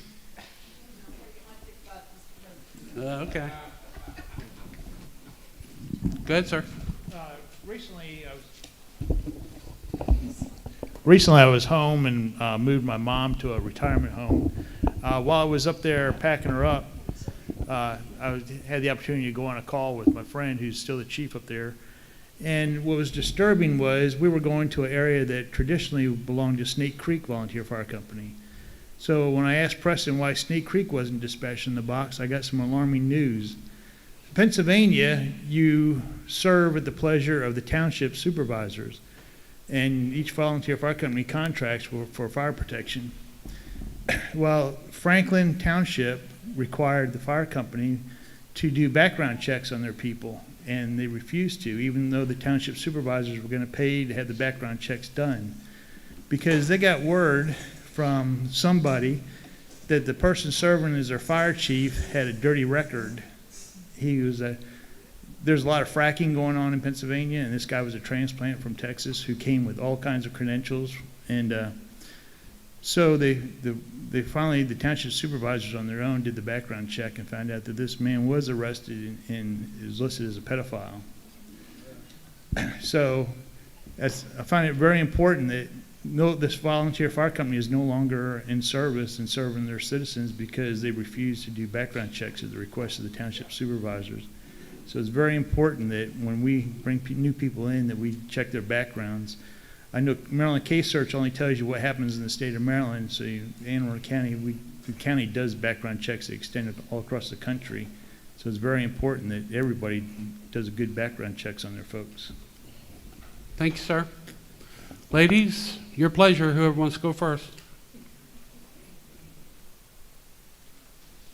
I'm afraid we might have to do this more than once. This is for the raffle ticket for the crab thing back there. It's a pink ticket, that's the only color I had, 428468. There you go. Yay! Next. Thank you very much. Okay, first of all, thank you for your donation. Please check your blue ticket, and the winner gets $135. Number is 6984818. Ron Sarnicki. Last one to buy a ticket, first one to be picked. Yes, One ma'am. other thing, you will be getting your lottery tickets sent to all your individual companies. They'll either be brought to you or given to you in some way. You know, that's a $50 donation to the Bessie Marshall Fund. And just like yourselves, when you talk about, you know, hoping that each fire department will just buy the tickets, you know, $50 goes a long way. And we would really appreciate it if you would buy those tickets. Thank you. Okay, we'll move the closing comments from the presidents. We'll start with Joan Kramer. Then we'll go to Lee Lutz and finish up with President Simpson. I just want to thank all of you who support your auxiliaries. We work really hard to raise funds for our departments, and so all we ask is that you respect us and support us. We were delighted to be here this weekend. This is a beautiful facility. Thank you to Pleasant Valley for having us here. Okay. Lee? Good afternoon, everyone. I'd like to thank the executive committee for everything they've done, you know, in conducting this meeting. I'd like to thank the President Simpsons and Faust for everything they've done, and all the committee chairs out there. As I travel around the state, you know, I plan on seeing people. If you have questions, please ask them of me anyway. I can't promise I'll have the answer right away for you, but I will get the answer for you one way or another. So keep that in mind, and I'll say it again, we need to redouble our efforts on trying to bring in more membership, younger members, more diverse people, so that we can grow this organization to continue in its greatness. And lastly, but certainly not least, I'd like to thank Pleasant Valley Community Fire Company for putting on this executive committee and hosting it. I know it takes a lot of work, and I truly appreciate everything they went through. Thank you. President Simpson. Thank you, Mr. Chairman. Well, while I'm here, I'm going to ask that the President of Pleasant Valley, Mr. Jim Moore, and the Auxiliary President, Kim Thomas, please come forward. And while they're doing that, I didn't see Kim, but okay. So while they're doing that, you know, Mr. Chairman, I said earlier this year, this was a payback, you know. Well, good thing is you didn't use the gavel like I did, but that's good. Did I tell you got 1 minute, Mr. President? No, not at all. Now you're going to use the gavel, right? Okay. But hey, great job. You're absolutely fantastic. Things moved along. Best thing about all of this is we've all had an opportunity to have a lot of discussion, bring a lot of business forward, and things have really accomplished a lot for the weekend. So thank you. Thank you, all the executive committee. Special thanks to the Pleasant Valley Community Fire Company for the hospitality, for the great facility, for all of the work that you all have done. And with that, I'll give that to the president. And thank you, Kim. Thank you very much. Okay. Yep. Okay. Thank you all. Thank you all very much. It was really great. Great to be a part of all this. And for Vice Chair Whipple, the chef is in the back there. He was. Mike Stewart's back there.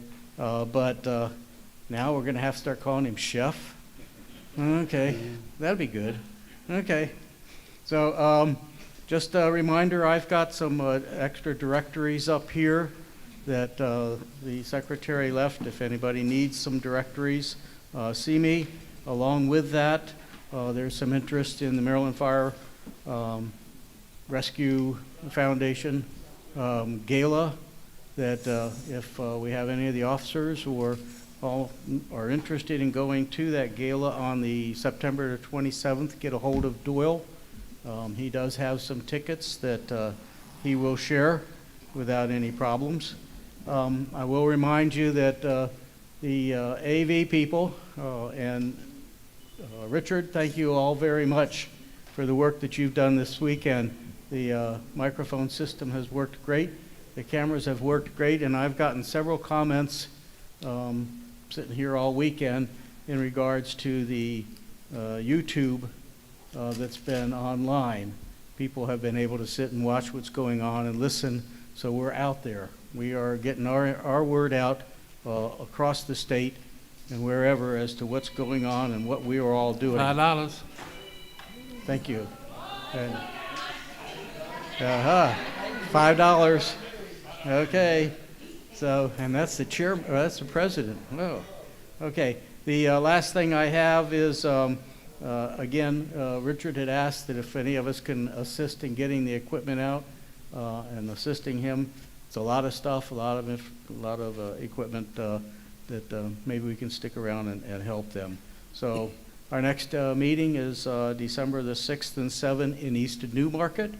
We've got a lot of plans going on. Bob Phillips is doing a lot of work trying to get things all ready for us. So I hope to see everybody December 6th and 7th in Newmarket. Thank you all. Thank you, Mr. President. Don't forget to take a lunch with you. A lot of effort went into making sure we have a lunch meal to go home on, so please make sure you take care of that. I look forward to seeing all of you at the next meeting. Maybe bring a friend, and again, look for you to have safe travels. At this time, we'll ask for a prayer from the SAM and send us on our way. Okay, there we go. Thank you, Mr. Chairman. I'd like to end today with, you can stand because we'll all get loosened up. Very good. We're going to get loosened up before we eat. How's that? Get loosened up. Here we go. I'm also going to bless our meal too. Heavenly Father, let's pray. Heavenly Father, please thank you for this meetings this past weekend. And Lord, to the protectors of the Valley, Pleasant Valley Volunteer Fire Department, what a wonderful, wonderful facility and gracious host to us. And Lord, bless the food that's going to nourish us today. Thank you to the members that prepared that for us today. And Lord, as we leave and take all of our messages and from our committee reports to all of our member companies throughout the state of Maryland, please let them take that information to our volunteers and spread the word about the MSFA. And we pray these in your Heavenly Father's name. Amen.